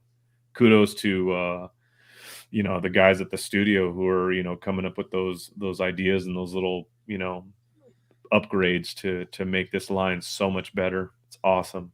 Nate, have a great one, man. Thanks for hanging out. There we go. All right. I'm back. Thanks, guys. And another one, the Sentry. Yeah. I love the that's my new Legion builder right there. Yep. He's ready to be painted. To be Oh, absolutely, dude. Yeah, he's Absolutely. got customizing all Written all over him. it. Yeah. Yep. Yeah, that's gonna be awesome. That's gonna be a fun one. I'm glad I got 12. Same. Yeah, Boom. Okay. dude. Hold up. That's so Rob freaking Parker. Dude, Rob Parker, dude. Immediately when I saw this. Holy shit. Yeah. There's a long way to go before the end of the year. And there's some great customizers right here on this live stream. But this one is going to be tough to beat to me. This is so freaking cool. I wasn't sure you could do much to Belphegor to make me think, okay, this is a totally different figure. Even Demistros, I was like, that's cool, but it wasn't hitting it for me until they got until I saw like the green translucent PowerCon exclusive. Then I saw this, the purple and black with the chains and all this stuff. Yeah. Holy crap! This is incredible work. Yeah, as a customizer and an artist and a fan of all the different art that we have in our community, there are very, very few people that I see that stand way above the rest, that I think myself personally, I can only aspire to be half as good as. And Rob Parker is one of those. I mean, him, Emil Wickman, Eric Miller. I mean, these guys are taking these customs to a whole nother level. And it's just, I mean, it's just unparalleled, like how good these guys, you know, put their art to these figures. It's so good, man. I mean, like I said, I'm always astounded by Rob Parker's work. He's definitely one of my favorite customizers out there today. It's freaking amazing. And I mean, what a beautiful piece this is. I 100% agree. And I kind of wish I'd got the other angles that he posted because it's amazing. I would need something like this. Come on, John. Because I bought this custom. From Rich Kai's, and I just feel like they would look amazing together. Purple and black, the chains, oh my god. I don't see that posted on his Instagram. Where did you find this picture? This was in the Cabal, dude. That was really? On the Cabal, yeah. It was in the Cabal. He must not have posted on his Instagram yet, but yeah. That's awesome. Yeah. And there's a bunch of other angles, which even, it shows you how freaking good it really is from every angle. He's got it in different poses. Like, yeah. His one he posted previous to that red and half black, Night Warrior. Oh my god! Yeah, what a beautiful figure. Oh my god, so good. Like I said, Rob Parker. Like I said, he's so above that level, man. He's so good. What do you think, Curtis? It's pretty amazing. I mean, I think the great thing about the Cabal is that it's not a competition. Like, you can appreciate everybody's art for what it is. But this thing really does stand out. It's pretty badass. And just the amount of extras that went into this. It's a great vision brought together for sure. Absolutely. And his presentation also was just incredible. I don't know, like, it's professionally lit and taken. Yeah. He does an amazing job. Kudos aren't even the right word. I'm so impressed with this. I love it. Yeah. It's my one custom of the year so far. I love the transition from the black into the purple on both and on the wings. Yeah, the wing tips with the small highlights of purple. Amazing, dude. Amazing. So good. Yeah. So Rob Parker, if you ever see this, I would love to see him have a table at Legion's Con, because man, I'd be first in line with my wallet open, because man, this guy's go ahead. I was gonna say, with that being said, what would you, if this was your custom, what would you charge for that? Because I feel like if I made that would be hard to let go. But that's just I'd say 300 minimum for a custom like this. For sure. Yeah. This is like I said, to me, it's no longer an action figure, and that's how I see my customs. It's a piece of artwork. You know what I mean? Absolutely. And what would you pay for a piece of artwork? I'm not, I don't care if it was a $35 action figure to begin with, or whatever. To me, it's a piece of artwork now. So what would you pay for that? And to me, I mean, I would pay minimum. I would pay or charge $300 for this easily. It's worth it. Absolutely. Can't do this all throughout the year, but if I was like the purchase of the year and it was $300 or $320, $325, like for this, I would do it and be happy about it. 100%. Oh, absolutely. Yeah. My lead absolutely. No regrets at all. Tell everyone about it. There would be an entire episode of Saturday Day Live just to talk about it. Yeah. Just leave that picture up, but you holding it. Yeah. Just like me looking at it. It's one of those things too. Like, I mean, for my personal goals for collecting, I mean, going forward, ever since, like I said, all of us started getting together and customizing, and we've been introduced to all these amazing artists, is to actually add a custom from every customizer that I know and appreciate. All of them. I mean, I have 3 in my collection so far, so I'm on a roll. One is Nikki Nicole's, one is Curtis's, one from Curtis, and another one from Jeremy Gerard. So, like I said, I'm definitely definitely looking to add a lot of these customs to my Eric, you Yeah, just I think like Just from what free. I saw at Legion's Con and just just different pricing, I think typically you see things around that $150 to $200 range. I know like at Mesquite Con, Eric Miller had 3 that were phenomenal, and I think he was selling Oh. those for like 225, Yeah. which I felt like was way underpriced. So I think for something like this, yeah, $250 to $300 range would be easily acceptable. But I heard of a couple figures selling at Legion's Con last year for upwards of $400+. So Yeah. it I just know. depends, Rich Kais you know. sold a more than a few figures in the $400 range. But Yeah. again, like I said, it's it's the artist's prerogative to charge what he feels is what his artwork is worth. You know what I mean? Yeah, And absolutely. and the collector's prerogative too. What is Yeah. this worth to me? Yeah, like I paid for absolutely. it was $400, but I paid a good sum for this Rich Kai's right here, and I have zero regrets. I love it. Yeah. I mean, like I Like said, you have a one of a kind piece of artwork that nobody else has. And as a collector, I think that, like I said, I know we all have those quote unquote grail figures, or those, limited edition, variant type figures. These figures are one of one, you know what I mean? And that's, like I said, to me as a collector, that there's no value that you can't say, oh, it's too much, or Have a whatever good night, for, dude. Hey, Later. take it easy, Alexander. Yeah, I've got one from Jeremy Gerard that I'm always hitting him up on, trying to get him to sell me, that he won't sell. And if he ever did, like, I would probably break the bank for that one. Like, Yeah, it's Yeah. one that- yeah, absolutely. yeah, so yeah, it just really depends on how much you need that figure and how attached the artist is to the work. So Yeah. Yep. Eric, so I was saying before, I was like, Eric screwed me because he introduced an idea that so appeals to me that I had probably thought about it in piecemeal without realizing it, but never put it all together. And that how much I would love to get a custom from, like, there's a few people that I would love to just have, like, I would love to have an Eric Miller custom. mhm. I have Rich Kai's custom. I would love to have a Rob Parker custom. I would love to have Jeremy Gerard custom. I mean, like, that's such a cool idea to me. Like, and I don't know if Eric is still in the chat or not, and I don't want to embarrass him, but like Frankenberry. Mhm. Yeah. I've spent a lot of money on crazy shit before, but Mhm. that Frankenberry might be the grail of all time, and that might be something that he would just never sell. I have no idea or the other. But that thing, that's the one for me. Like, if I could pick one custom in the world, that's the one that I would pay the Yeah. most for.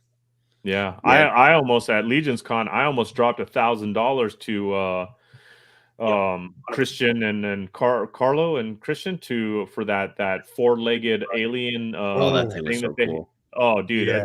they told me the price, and I was like, I was literally that close to dropping the money for it, because I was like, dude, I want to take that home. That is such an amazing piece, dude. That was It's so awesome. With the laser effect? ingenuity. Yeah, to with the put that laser together. effects, dude. Yeah. Yeah, that thing was like, oh my god. I'm like, that has to be in my cosmic collection. I told him too. I said, dude, when we come back next year, those fucking parts better be available, dude. Those 3D printed parts better be available, dude, because I'm making Yeah. this custom one way or another. That thing's When I first got into customizing in the Cabal, like, at the time, like the big ones that I saw as far as customizers were Jeremy, Nikki, Dennis Derby, and Zombie 13. So like my first goal was to try to get one custom from each of them. And then once I got that, then it was like, okay, now I need one from Stephen Bisciotti. Now I need one from Eric LeBron, so I've started to slowly put those pieces together, and it is nice to have those and just to be able to every now and then just look at them and see the art that went into that. It's really fun. Yeah, absolutely. Yeah. And also, and you it's can't something that I wait. can appreciate so much more than I mean, I've been, just like any of us, I've been a fan of so many different styles of artwork, especially growing up in the comic book community. I mean, the artwork that you've seen from so many different artists from Marvel and DC and whatnot. I mean, to have a piece of artwork from, a valued friend and, someone that you respect and that personally, that it's that much more. You know what I mean? Yeah. 100%. Also, at Legion's Con, you cannot wait. If you see it and you want to get it, because it will be gone. Dude, you are not Yeah. lying, because like one of those figures that Eric had at Mesquite Con, I wanted to get it, and like it was the first figure that he sold. It was like so quick, and I was like, damn, I really should have bought that. But That was the Arethyr repaint, wasn't it? it's the one that kind of looked like Illidan from World of Warcraft, which Yeah. he said that he didn't know who Illidan was, like he had never seen it, but it was pretty identical. Like it's so good. And as a former World of Warcraft guy, like it really spoke to me. So I wanted that figure, but yeah, he sold that thing quick. Yeah. You guys Awesome. have any good pickups this week? Anything that any parts, customs, figures, pre-orders, anything that came in? Want to mention? Nothing. I know you got something. I got something pretty cool. We'll get to that. Let's go. You got nothing, Curtis? Nothing in this week, huh? I got nothing. I did get a McFarlane Batman that came out just recently, but that was last week. I just haven't opened it yet. But nothing else this week. I do have my All Stars are supposed to. I got my All In, but my extras are supposed to show up tomorrow. So then I'll be able to make my army of gray orcs. So Nice. I got a question. Did anyone pre-order the Flash movie, quote unquote, 89 Batmobile? God, I wanted it, but it sold out so quick. Yeah. And then it came back up and it sold out again. When it came back up, I got it. Oh, you did? There's going to be a million. Nice. I don't know. It was on pre-order, but everywhere that it's on pre-order sold out. Like they had it on Amazon, GameStop, McFarlane store, but everywhere sold out for the pre-order. I'm like, man, it's a pre-order. Fucking make more, you know? But, yeah. What's up, Dave? David, what's up, brother? What's up, bro? What does Bill mean here? What's Chakate? Yeah, I have no idea.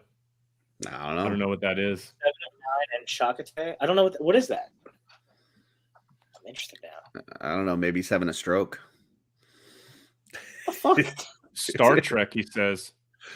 Star Trek. Who's Curtis? I thought you were a Trekkie.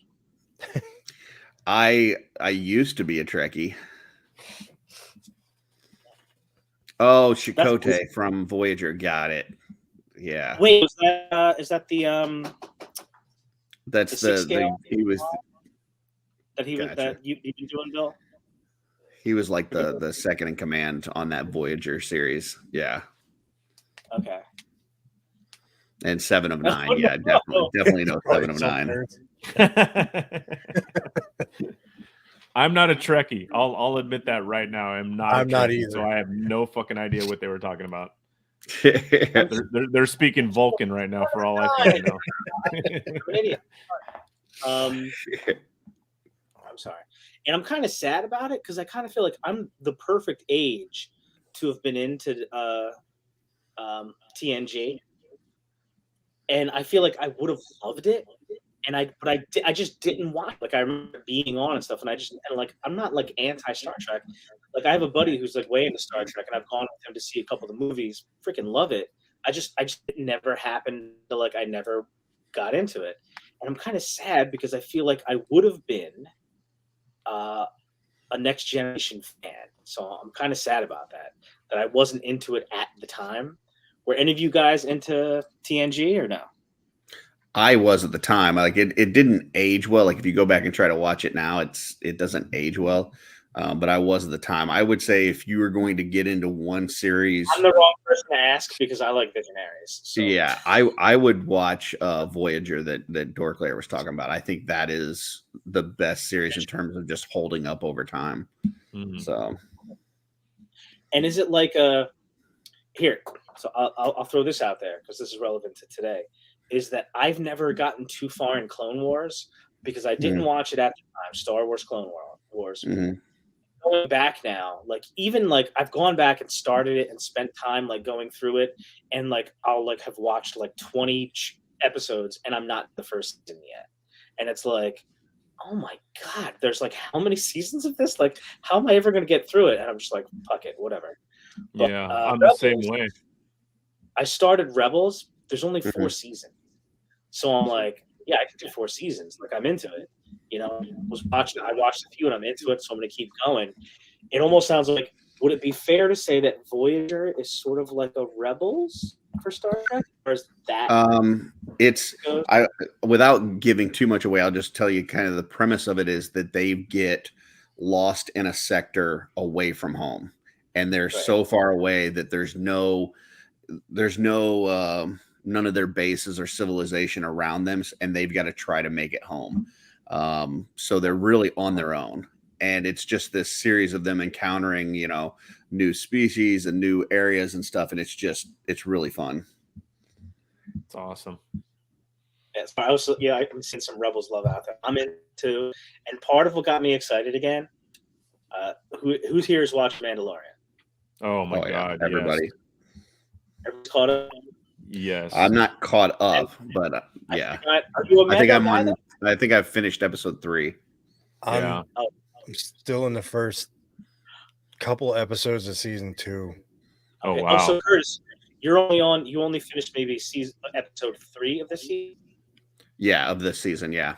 Yeah, I watched episode 5 yesterday, so yeah, I'm totally caught up. I'm freaking loving it. Love it. Love season 3 so much, and I'm not going to say anything else because I don't want to be a dick. No. Yeah, it's crazy, but it's just cool, dude. It just trust me, it's cool. Yeah, I would say like the first episode I thought was kind of boring. Like there was not a whole lot going on. It was just kind of him traveling back and forth.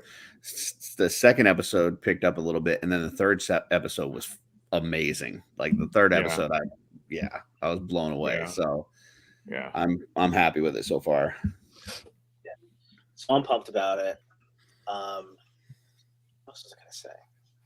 Oh yes, wait. I had to take my daughter to LA and so I missed some of it. But Ryan, did you go to CollectorCon today? I did. Oh, dude, it's on my calendar.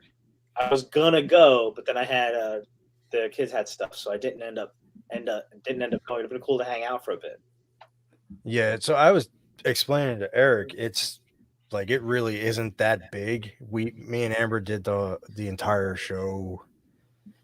You can really do it in a half hour. I was saying that the Realm of Collectors was there. Like Chris was there, Pinkerton selling some stuff, Brian Brink. Really? Dude, they take up like the entire middle section. It's a bunch of them that are all in the Realm of Collectors. And I'm guessing they all go in and they just sell off like all their doubles and trying to make space for other shit. Because Chris was like, I'm trying to get rid of this shit because I don't know what I'm going to do when Cosmic starts shipping. Yeah, like most of us. Yeah, exactly. So, hey, Bill, here's a random question. Sorry to backtrack for a second. Do you watch any YouTube shows that have to do with like Mando or Star Wars or anything? Like, I watch like Emergency Awesome, but I just got suggested this other one that's called This Is the Show. Watch that. Did I freeze everyone by asking that? Yeah, you kind of froze a little bit. Oh, okay, yeah. No, I was gonna say I started watching this YouTube show. This is the show. It's basically just live stream where they talk about the Mandalorian episodes. Dude, that is fire. yeah, it's awesome. Hot Toys, Beskar Mandalorian. Yep. Whew. Yeah. Like I said, if you're gonna ever get an iteration of this guy, this is the one right here, boys. Yeah, dude, I'm trying to keep 89 Batman my only hot toy. Yeah, I'm trying so hard. Yeah. Bat Bros. Yeah, Bat Bros. Yeah, and of course, little Hot Toys version of Grogu there. Nice. Yeah, with the little Mandalorian thing that he gave him, his little necklace or whatever. Yeah, like I said, these two amazing, man. Such an amazing character, such an amazing show. Freaking love it, dude. Love it. Well, Ryan, what you mean to say was 89 Batman and the Batmobile, right? Clearly. That's what you meant. The McFarlane Batmobile, I'm still holding strong on not ordering the Hot Toys one. Yeah.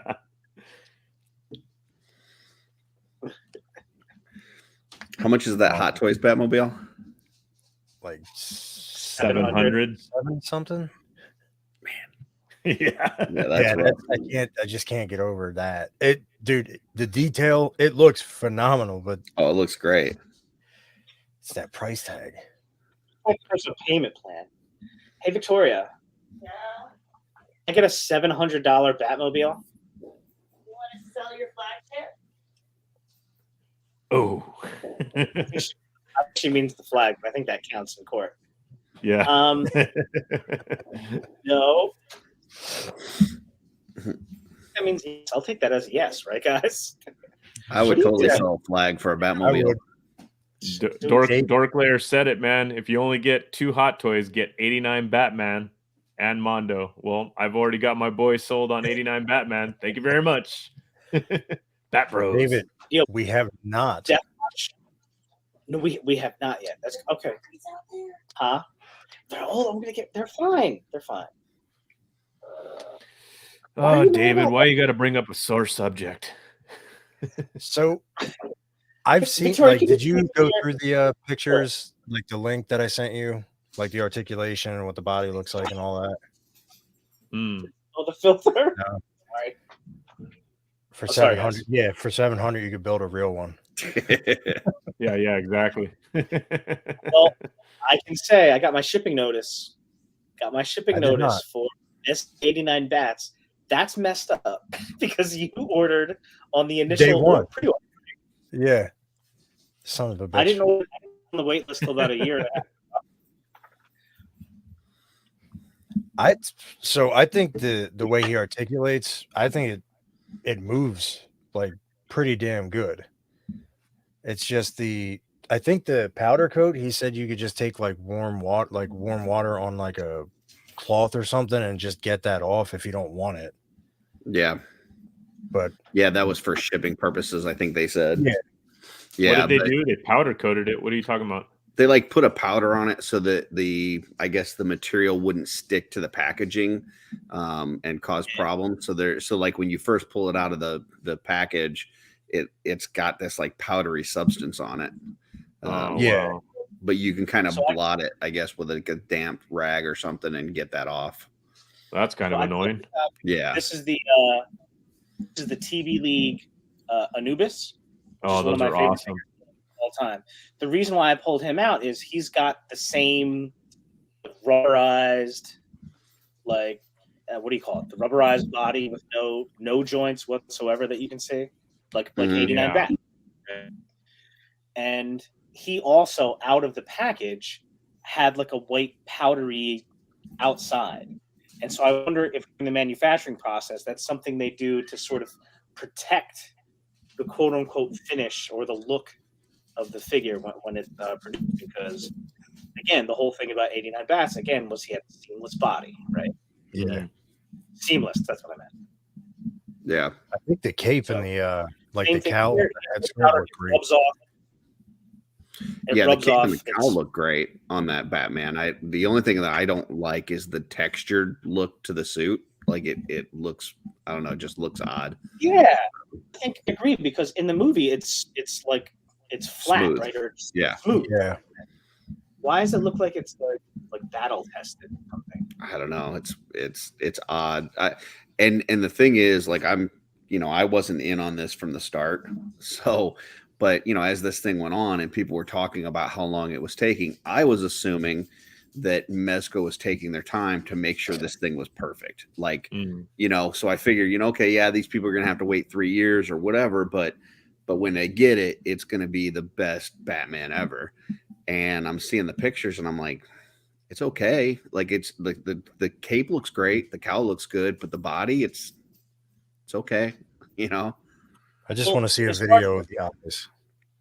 As far as the That's timing goes, like the body, like that's a design choice, right? Like I sort of agree with you. I would prefer it to be smooth. I'll reserve final judgment until I get it in hand. But as Yeah. far as that textured nature of the suit, like that's got to be a design choice. Mhm. But I might not agree with it. I got to be honest with you. Yeah.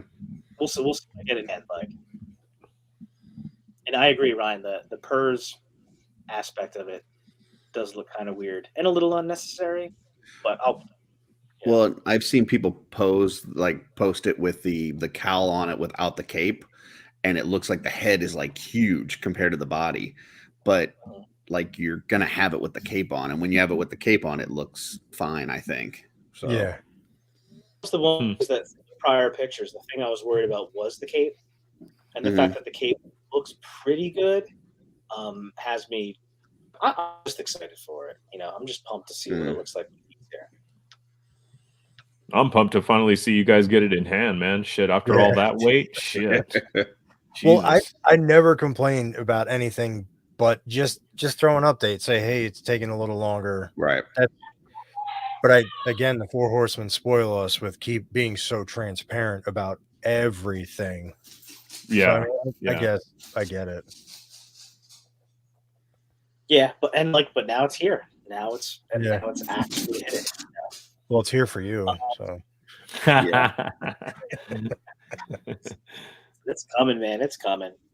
Awesome. I need an I waited 89 for years. Batman, and if I was gonna wait and see when I get the Mezco in hand, if I like it and I can keep that as my 89 Batman, great. If not, I may have to go with the Hot Toys and bite the bullet on that. Or just get both. Just have There both. you go. Exactly. Yeah, I'm just Double Bat Bros. Yeah.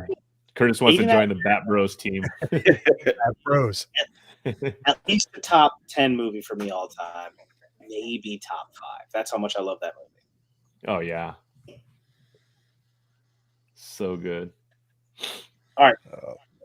There's a lot more stuff to talk about, but I kind of feel like it makes sense. I kind of want to get into something else here real quick. Oh, that's me. So, Eric LeBron.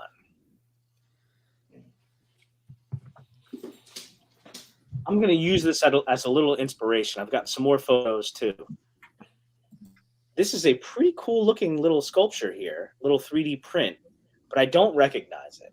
So what I need for you to do is fill me in on what I'm looking at here from day one. Well, if you don't mind. No. Well, as a Mythic Legions collector and fan, and a fan of customizing and all the great aspects of the world of customizing and the imagination being stretched to its limits, I've realized that all that we've gotten so far are more adult themed characters in the world of Mythos. And I think one of the great untouched things that has been missing from the world of Mythos is the children of Mythos.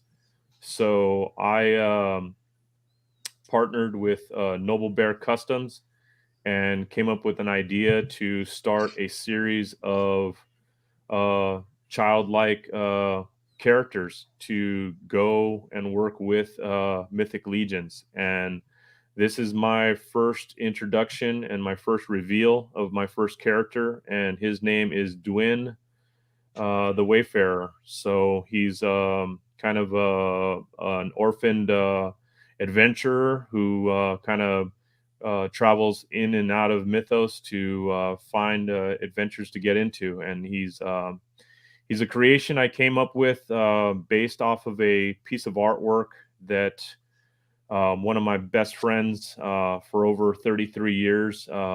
It came from an old sketch of his that he did in high school. He was an artist, and he unfortunately passed away in 2014 to cancer. And I've always had a lot of his old sketchbooks with me, and this particular sketch had always been one of my favorites. When we were in high school, he did this sketch of this small, like, childlike goblin type kid, and I always loved it. And it was one of those things that I even as a kid, I'd always imagined, introducing it into some way, shape, or form into the action figure world. And I finally have made a dream come true for myself to actually introduce this character to everybody, and to the world of Mythos, and to the kind of 3D printing world. So just finally happy to have this finally happen for me. It's just one of those things that, like I said, it's just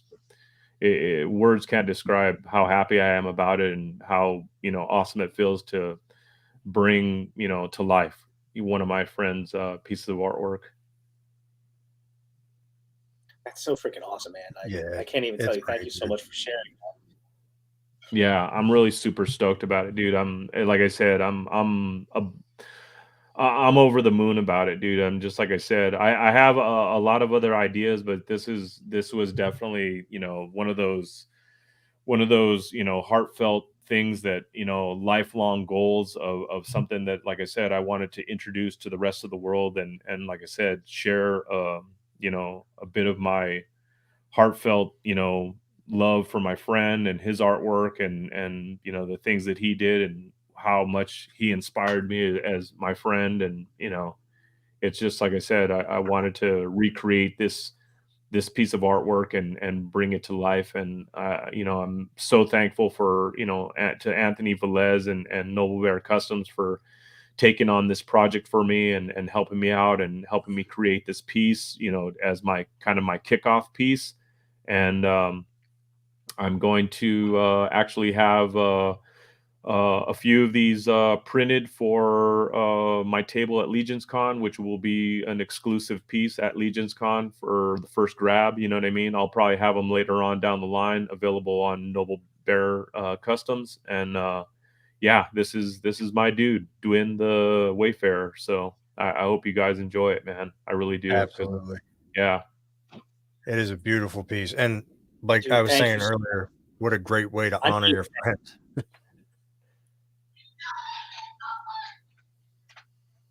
Yeah, and this is your man right here, right, man? Yeah, that's my buddy Edwin Rosell. He was a great artist. He was involved in multiple venues of artwork. A super talented individual. Some of the stuff that he was involved in is just, it's mind numbing. He actually straight out of high school, one of the first jobs he actually got, he actually worked with prosthetics and sculpting and stuff like that. So he actually worked on the set of the do you guys remember the show Dinosaurs? Yes. With the Yeah. construction worker dad, the little baby character, not the mama, that kid. My friend, he actually worked on that prosthetic and that sculpt That's for awesome. that thing. That was one of his first jobs that he actually worked on. He was part of that show. And aside from that, he was one of his bases for like his talent was he was actually a comic book inker. If you guys don't know what that is, what the development process of a comic book is, the penciler is the actual artist who actually draws in the actual, the first lines of the comic book or the artwork. The inker is the guy who actually comes in, puts all the black ink, and makes all of the shadowing effects and all the stuff. So he would do that with comic books, and he worked with everybody from Marvel to Image Comics. He did a lot of stuff for I don't know if it was IDW. He did Dark Horse, all kinds of different stuff.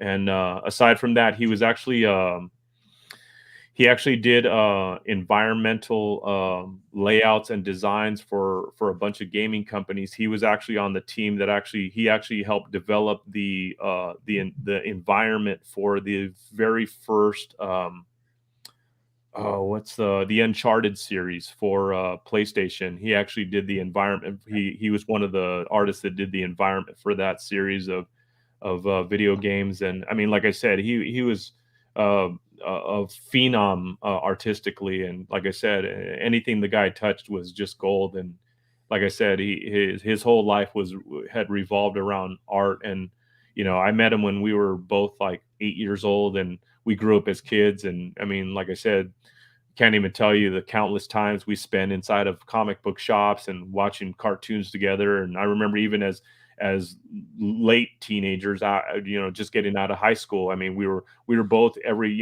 Saturday morning sitting in front of his TV, 18, 19 years old, watching the X-Men, the 90s X-Men series. You know what I mean? It's like, I mean, we were just nerds through and through for life. And like I said, it was definitely a loss to the world to have him go at such an early age. And like I said, with the talent he had, it was just I'm just so proud to, like I said, to have the chance to share it. Yeah, it's a really cool tribute, man. Yeah, thank you. Yeah, I'm super stoked, dude. Like I said, I'm not one to try to. I mean, like I said, because there's so much great talent out there as far as 3D printers and sculptors and stuff like that. So this isn't really my jam per se. As far as like, I'm not really into like thinking about, oh yeah, I want to make hundreds of parts and sculpts and stuff like that. But I definitely wanted to do this, man, because it was just like I said, it was something that's been a lifelong goal for me. And I know, I can't even imagine how over the moon he would have been to see, something of his kind of come to life. And especially for something that I love so much as in action figures. So like I said, I'm just, so thankful that for the community and for the help that people and the inspiration that people give me and the rest of us out here in the community to do something like this and to really make something like this happen. And I'm so thankful for the support. Yeah, man. So this thing looks awesome, man. And shout out to Anthony for being part of it. Like, to the memory of your friend, but also it sort of like fills like this area where there wasn't anything there before for Legends, right?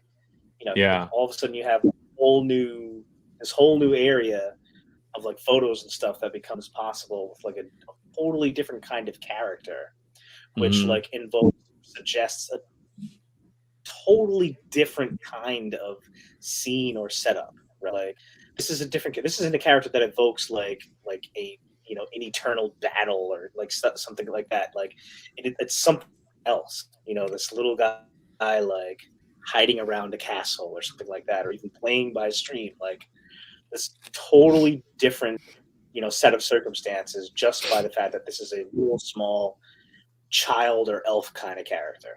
Yeah. I just, like I said, I just felt, I mean, to each his own. There's tons of characters and types of races and stuff that I'm sure a ton of people have great ideas for. And I mean, like I said, personally, I always thought for a long time, I was like, why don't they have any children in Mythos? Like, why is it's all adults, you know what I mean? And it's like, there has to be children roaming around somewhere. It's almost like to Curtis's point earlier, how, you have your standard people, like your farmers and your, the barmaids and stuff like that, just regular type folks. I mean, not everybody has to run around with a big plated armor or whatnot, you know what I mean? It's like there has to be, I think there's room for it in Mythos, you know what I mean? And that's the great thing that gives us the ability to expand on the canon of Mythos, to add to the storyline. I mean, that's what's so great about it, to be part of this and to be able to bring it to realization, to introduce something new that I believe that people will like and enjoy adding to their kind of collection or their world of Mythos. Yeah, definitely. So what do you think, Curtis? Mr. Wolf King? I really like, well, first of all, the story and just the tribute nature of it is awesome. That's a great story. I love the hat there. it would be cool if that was a separate piece. It looks like it's maybe one piece, which is still awesome, but I love the way that came across. And then seeing that original sketch art from that to this, just a great translation from one to the other. So yeah, cool stuff. Thank you, brother. Thank you. I appreciate that. And now it starts you thinking about a whole different set of, well, what could, if do this kind of thing, what else can be done? You know what I mean? It's like Yeah, it opens new doors. Yeah, that's why I like the gnome kits that Jeremy Gerard and Walter DeMarco have put out. Yeah. Because it creates like this whole different scale of figure. You know, you've got your 1.0s, 2.0s, ogres, but then you add that little gnome size in there too, and it just gives it a different scale. And I think this kind of fits along that kind of thing, like, you know. Yeah, absolutely. And this is what, as far as that goes, this is the Yeah. mouse kit. Yeah, that love Jeremy did. yeah. I Yeah, it freaking takes it love to this thing, man. Yeah, it takes it to a whole nother level. I love that. I love that. And that's one of the things that I love about Legions too, is that, you know, it's not everything's the exact same size. You know, Yeah, you yeah. do have all that, and it makes a visual appealing, appearance of your collection when you're displaying it. And you've got some ogres and some 1.0s and 2.0s, and yeah. So Yeah, it's great. I love, especially display that, like, Mouse Bros. Hell yeah, dude. Oh, that's right. Yes. At Legions Con, I remember telling Bill, be like, yo, at the Wolf Cable, they've got the mouse kits, but hurry up because they're almost out of the painted ones. So yeah, I Mouse love Bros. I love Plus, it. my favorite book of all time is Mrs. Frisbee and the Rats of Nim, which by another name is The Secret of Nim.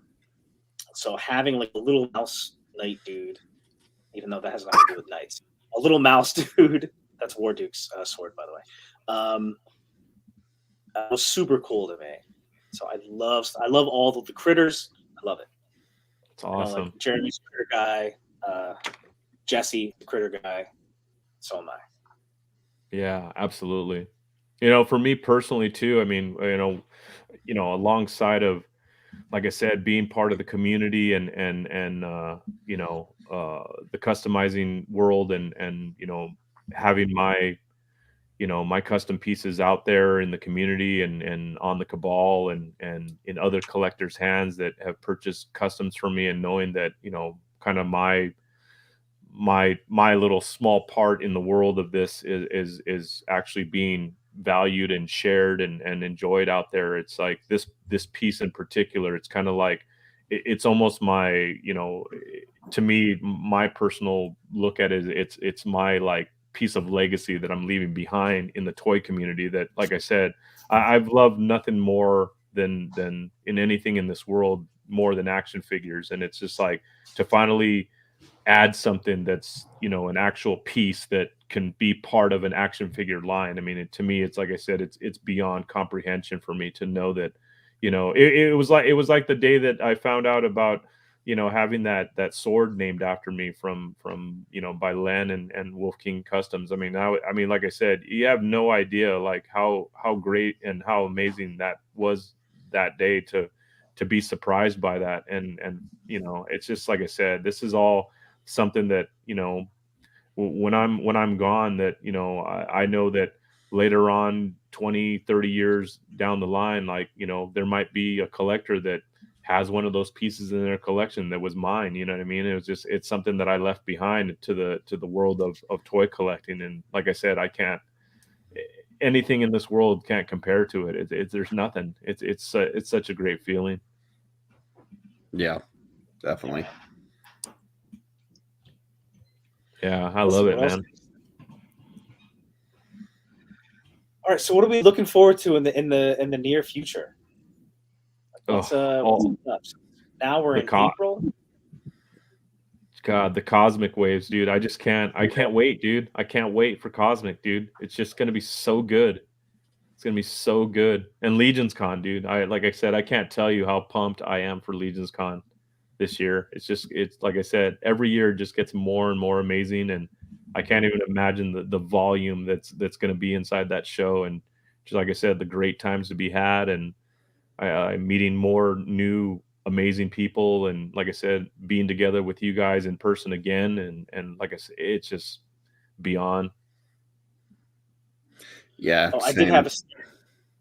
I'm sorry, go ahead, Curtis. This week I put together like the stuff that I want to bring to Legion's Con, like the stuff that I want to work on, and like between painted heads and full figures, and I've got it all set up now, and it part of it was relieving because it's like, okay, now I can at least see what I've got to work on. I can start chipping away at it, but then there's so much that it's like it's kind of overwhelming at the same time. So but yeah, that's kind of the big thing for this year. And then just whatever releases that we get to see. I like the surprise stuff. So when if a reinforcement wave comes up and we don't know what's going to be in it, or figure obscura, those kind of things. I'm looking forward to that kind of stuff when just stuff pops up out of nowhere. So. That's a good one. That's a good one. So it's been since before Christmas that we had a Figura Obscura. Tactics doesn't exist. It's the bastard stepchild of Mythic Legions.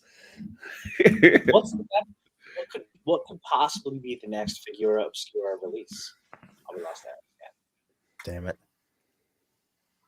I don't know. I think it's got to be a matter of time before they do a Jersey Devil. Like it's got to be a matter of time, just based on the studio and all that. And so far they've gone pretty close to like a holiday type season, like 2 Christmas figures and then 1 Halloweenish figure. But there's nothing else. They did say it's not going to be a holiday line, but yeah, you're right. So far it's kind of felt that way.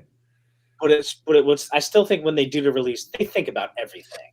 Right. So even though it might not be a holiday release, it's got to be something that makes sense. Right. They're not going to do like Jack Frost in but I think like the Jersey Devil, that's something you could see doing during the summer. Right. Yeah. Campfires, ghost stories, stuff like that. And at some point they've got to do a Jersey Devil. Oh my God. If they do, presuming they do, I'm going to be so happy. Or some sort of mythological chupacabra, or something from like some sort of European lore or something. There's going to be something crazy that we're not expecting for sure. Yeah, that's it. Yeah, it's so there's so much to imagine what they can do with Figura. It's crazy. And man, I mean, if nothing else, I mean, whatever it's going to be, it's going to be a home run, just like all the other 3 that they've done. It's just ridiculous, like how good those figures are. Mm-hmm. Yeah. And they're you only guys do better. Hell yeah. Cupid. They could do that, but I'm thinking of it like a McFarlaneized Cupid. I don't know what that's the best part is like now, like, I don't know what they're going to do. Well, and the good thing about those figures is they've done a lot of new tooling with those figures too. Yeah. So it's not just reused parts. It's like we get these brand new things that now introduce more stuff into the line. So yeah, absolutely. And the great thing about it is so much of it too, well, if not all of it, is something that, like I said, if the figure doesn't work for you, you could totally just mesh it into the line. It's so good. I mean, it all blends. It's so great. Yeah, it's awesome. I can't wait, man. I can't wait for all of it. There's so much coming, and there's so much we're probably fully not prepared for that they're going to hit us with. I gotta say, like, I'm excited for a lot of the stuff coming from Ramen this year too. They got those vehicles coming. They've got that mask vehicle. They've got that. Never in my life did I think I need a Top Gun figure, but they've been showing those Maverick pictures and it looks really damn good. Like some of the stuff that Ramen's working on right now is pretty impressive. So hell yeah. Yeah, and the price for the I guess the muscle car they got coming, it's pretty good. What was it? Early bird is $175 for that. Mm-hmm. It's like I'll pay that all day I don't know where the fuck I'll put it, but I'll pay it. Right. Yeah, the not Ghost Rider. Yeah. Vehicle. Oh, is that the one you're talking about? That hot rod? Yeah. Yeah. Yeah, but they also got the mask one that the doors open up with the missiles and all that stuff, and the rider inside. So I can't wait. yeah, That's and awesome. and hopefully, I mean they're supposed to be doing this line called Titanium Titans, which will kind of extend the Silverhawks and then do some unique new characters for that line too. So that would be awesome. I would love to get the rest of the Silverhawk team. So. Curtis, did you get the Monstar they did yet or no? I've got it in my cart in Big Bad Toy Store. I'm just like itching to pull the trigger. So any day now, I'll probably pull the trigger on that. Yeah. I was kind of waiting for the Super 7 one because I think the Super 7 one looks nice as far as the way that it's sculpted looks really well, but it's not metallic. It's not, so that makes me want to get the ramen one. So I'll probably pull the trigger this week on that. Yeah, Awesome. I think Do it. the funny thing is, Monstar, I'm pumped about it, and I have the whole first wave of Super 7 Silverhawks Ultimates from 7 pre-ordered and paid for, so I know they're coming, and that includes the armored up Monstar, which is cool. I think it's really huge. Right. It looks like a blown up version of the toy, which is cool. But the Ramen Toys version looks more like the animated version looks a little bit more metallic. It looks so freaking cool. I've already sent the link to my wife and said I would like that. So my birthday, so I'm gonna get it for my birthday, or it's gonna be a birthday gift to myself. So there you go. That's the way to do it. Absolutely. Hey, Curtis, I have a question for you. Sure. As a customizer, what was your favorite? What was your favorite part in the or the sculpt from the heads pack?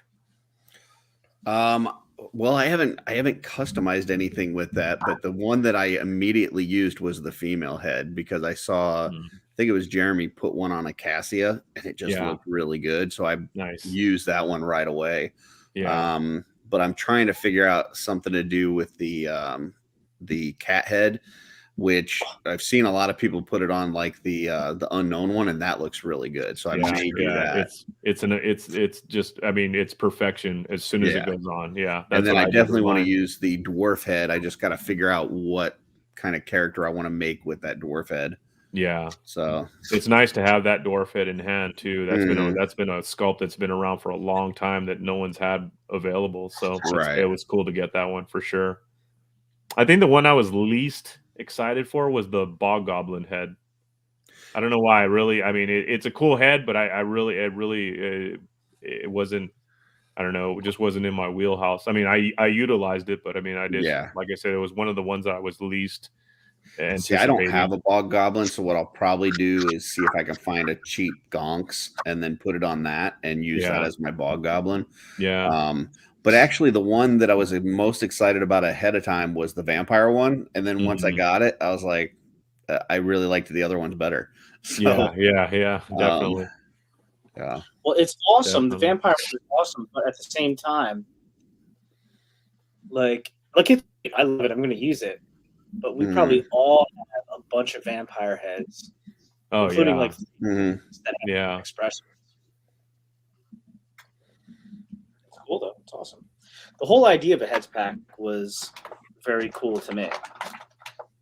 Yeah, it's a great idea. I think it's been a long time coming. I mean, it's almost one of those things that I think they could have done long ago. To introduce a heads pack. It's like the weapons packs that they used to offer a while back. They don't do those as much as they used to. I think it's a much better idea for non-customizers, which, if we're being honest and just, from things that I've heard, there's definitely more people in the community that don't customize than do customize. So I think for those folks, it's definitely a nice little touch, nice addition. so that they can add some variety to their figures without painting. Right. But for customizers, it's like the Red Demon one. I've already made a Red Demon. The black cat head. I can make that super easy. Right. I've got probably 5 extra cat heads in my box. I can I got a ton of purple heads. Yeah, just laying around. Yeah, that I've never. I only painted one of them as a snow leopard a while back. I did, and that was pretty much it. But I could do 1,000 of those. Yeah. Yeah, but for somebody that doesn't customize, it's a really neat idea for sure. No, absolutely. Yeah, for the pop and swap ability. You want to help me out as a customizer? Give me a belts pack. That's what I want. I want a pack of all new belts to put on my older figures that just have those plain straps. Right. Yeah. The new belts that are coming with some of the new figures. I love that new belt strap too that comes on. What's the new red? The red Averona. Averona. Yeah, that belt strap that comes on her. Yeah, that thing's sweet, dude. It's good. Yeah. I've got 80,000 regular belts that I'll trade for any of those. You know what I mean? It's like, right. I got so many damn belts. I don't even know what to do with them. It's like, and I've cut them up. I've done so much shit with those, and I still got 1,000 of those damn things. Yeah, the old school belts are like back adapters. Yeah, they're like back adapters. Got boxes of them. Yeah, it's crazy. Yeah, I had a guy who's in the cabal. He's a local guy here. His name's Robert Martinez. He's come by the house a few times to pick up a couple figures from me that he doesn't have in his collection, and he was asking me, "Hey, so what do you do with your extra weapons and this and that and blah blah blah?" And I was like, "Dude," I said, "just wait. I said, "You're gonna have so many goddamn weapons and shields and pauldrons." I said, "You're not gonna know what to do with them." And it's just, I mean, my parts bin is ridiculous. Is that the skinnier cat, or that's the big cat head, right? On what is that, on the Gerard, right? Yeah. Well, this is a kit badge. Gerard, Black Knight, and then the Jagualian head from that pack. Yeah, that's good. Yeah, so good. Yeah, it's so good, like right? Yeah, absolutely. Well, that's what when I see somebody post in the cabal and they're like, looking for a certain head or looking for a weapon or something. And then, I'll message them and say, hey, I got you. And they'll, well, how much you want for it? And it's sitting in a box. I got 15 of these things. Like, exactly. Just send me your address. You don't know how many countless boxes I've sent out with parts and pauldrons and all kinds of shit. I'm like, just take it, dude. I please take it from me. I don't need any more of this shit. Yeah. Mark, what's up, buddy? Yeah, it's like I said.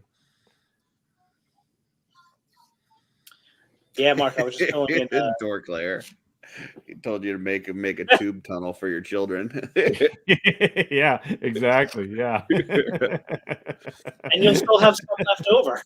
That's right. Seriously, right? Yeah. Oh my gosh. Yeah, we were, I mean, a long time ago. It's one of those things that, I, as a customizer, I don't know about you, Curtis, but like for me as a customizer, like I'll make a ton of customs and I'll, take them to Legion's Con or whatever. And some I'll sell, some I'll exhibit only and stuff like that. And a lot of customs that I've had in my collection, I've torn apart and torn down probably 40 to 50% of the customs that I've made that I've not sold. I've torn them all apart and reused them for other customs. But one custom I did in particular, and it was funny because it was right when I was barely starting to get into customizing. And I remember Walter Hagen and we were talking back and forth one night, and we were talking about like extra parts that we had, and we were laughing our asses off because we were talking about sending like shoe boxes worth of back adapters to the Four Horsemen and asking them to melt them down and send us like a new torso with it or something, do something with this useless plastic that we have. And Walter's like, he's like, dude, you should melt them down and make a figure out of them, like a custom action figure. And I posted it on the Cabal, quite some time ago, but I actually made like an ogre scale figure out of back adapters that I actually customized. It was a full figure made completely from back adapters, and I posted on the Cabal, and people were just fucking losing their minds over it. And it was funny. I just did it as a joke. Like I didn't do it but it actually turned out to be a pretty cool like figure. It didn't articulate or anything. It was just in one Right. pose or whatever, because it was all like hot glued together or whatever. But people were just fucking losing their minds over it. They couldn't believe it. They're like, that's the most amazing thing I've ever seen. And stupid me, I mean, I probably had it for a couple of weeks in my room, and then I just ripped it apart and threw it away. I didn't even keep it. But then I look back on it, I'm like, dude, I should have fucking kept that thing. That thing was actually pretty cool, because it was, like I said, it was completely 100% just back adapters. I made it out of those stupid adapters, because that's how many I fucking had. I was like, what do I do with this shit, man? Back. Yeah, it was awesome.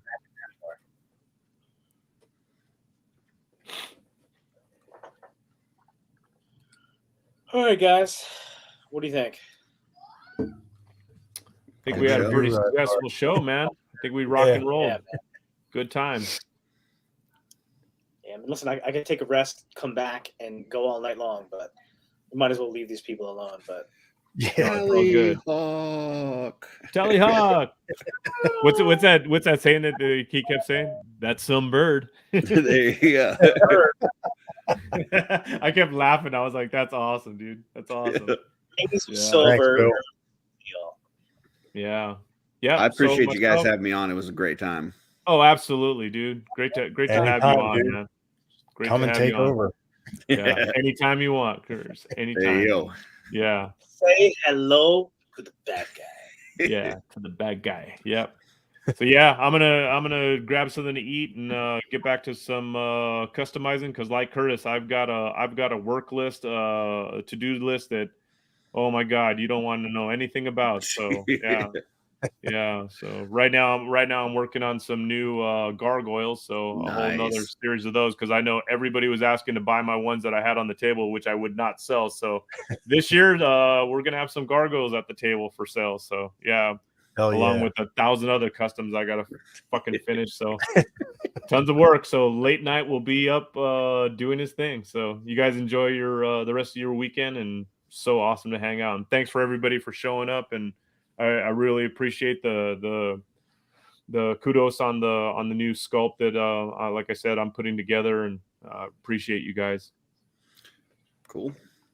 Thank you for sharing. I'll probably open up a customizing studio tomorrow in the Wolf Den if anybody's interested.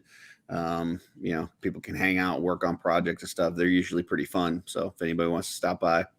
Yeah, definitely. What time's that at? Usually we do it after the My Wife Is Gonna Kill Me show, so it ends up being around like 1 o'clock Eastern. Oh, okay. Something like that. Yeah, definitely. Right on. I'll look forward to your super chats and the My Wife Is Gonna Kill Me podcast. I love those. Yeah. Yeah. Good times. Jonathan and Ryan. Awesome I'll time, man. be you like, oh, we should have talked about this, and like, oh, love, what do you think about this?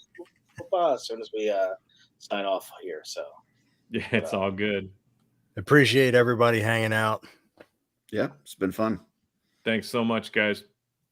Peace. All right, so there's only one more thing I want everybody to know, and it's the most important thing I could possibly tell you. This.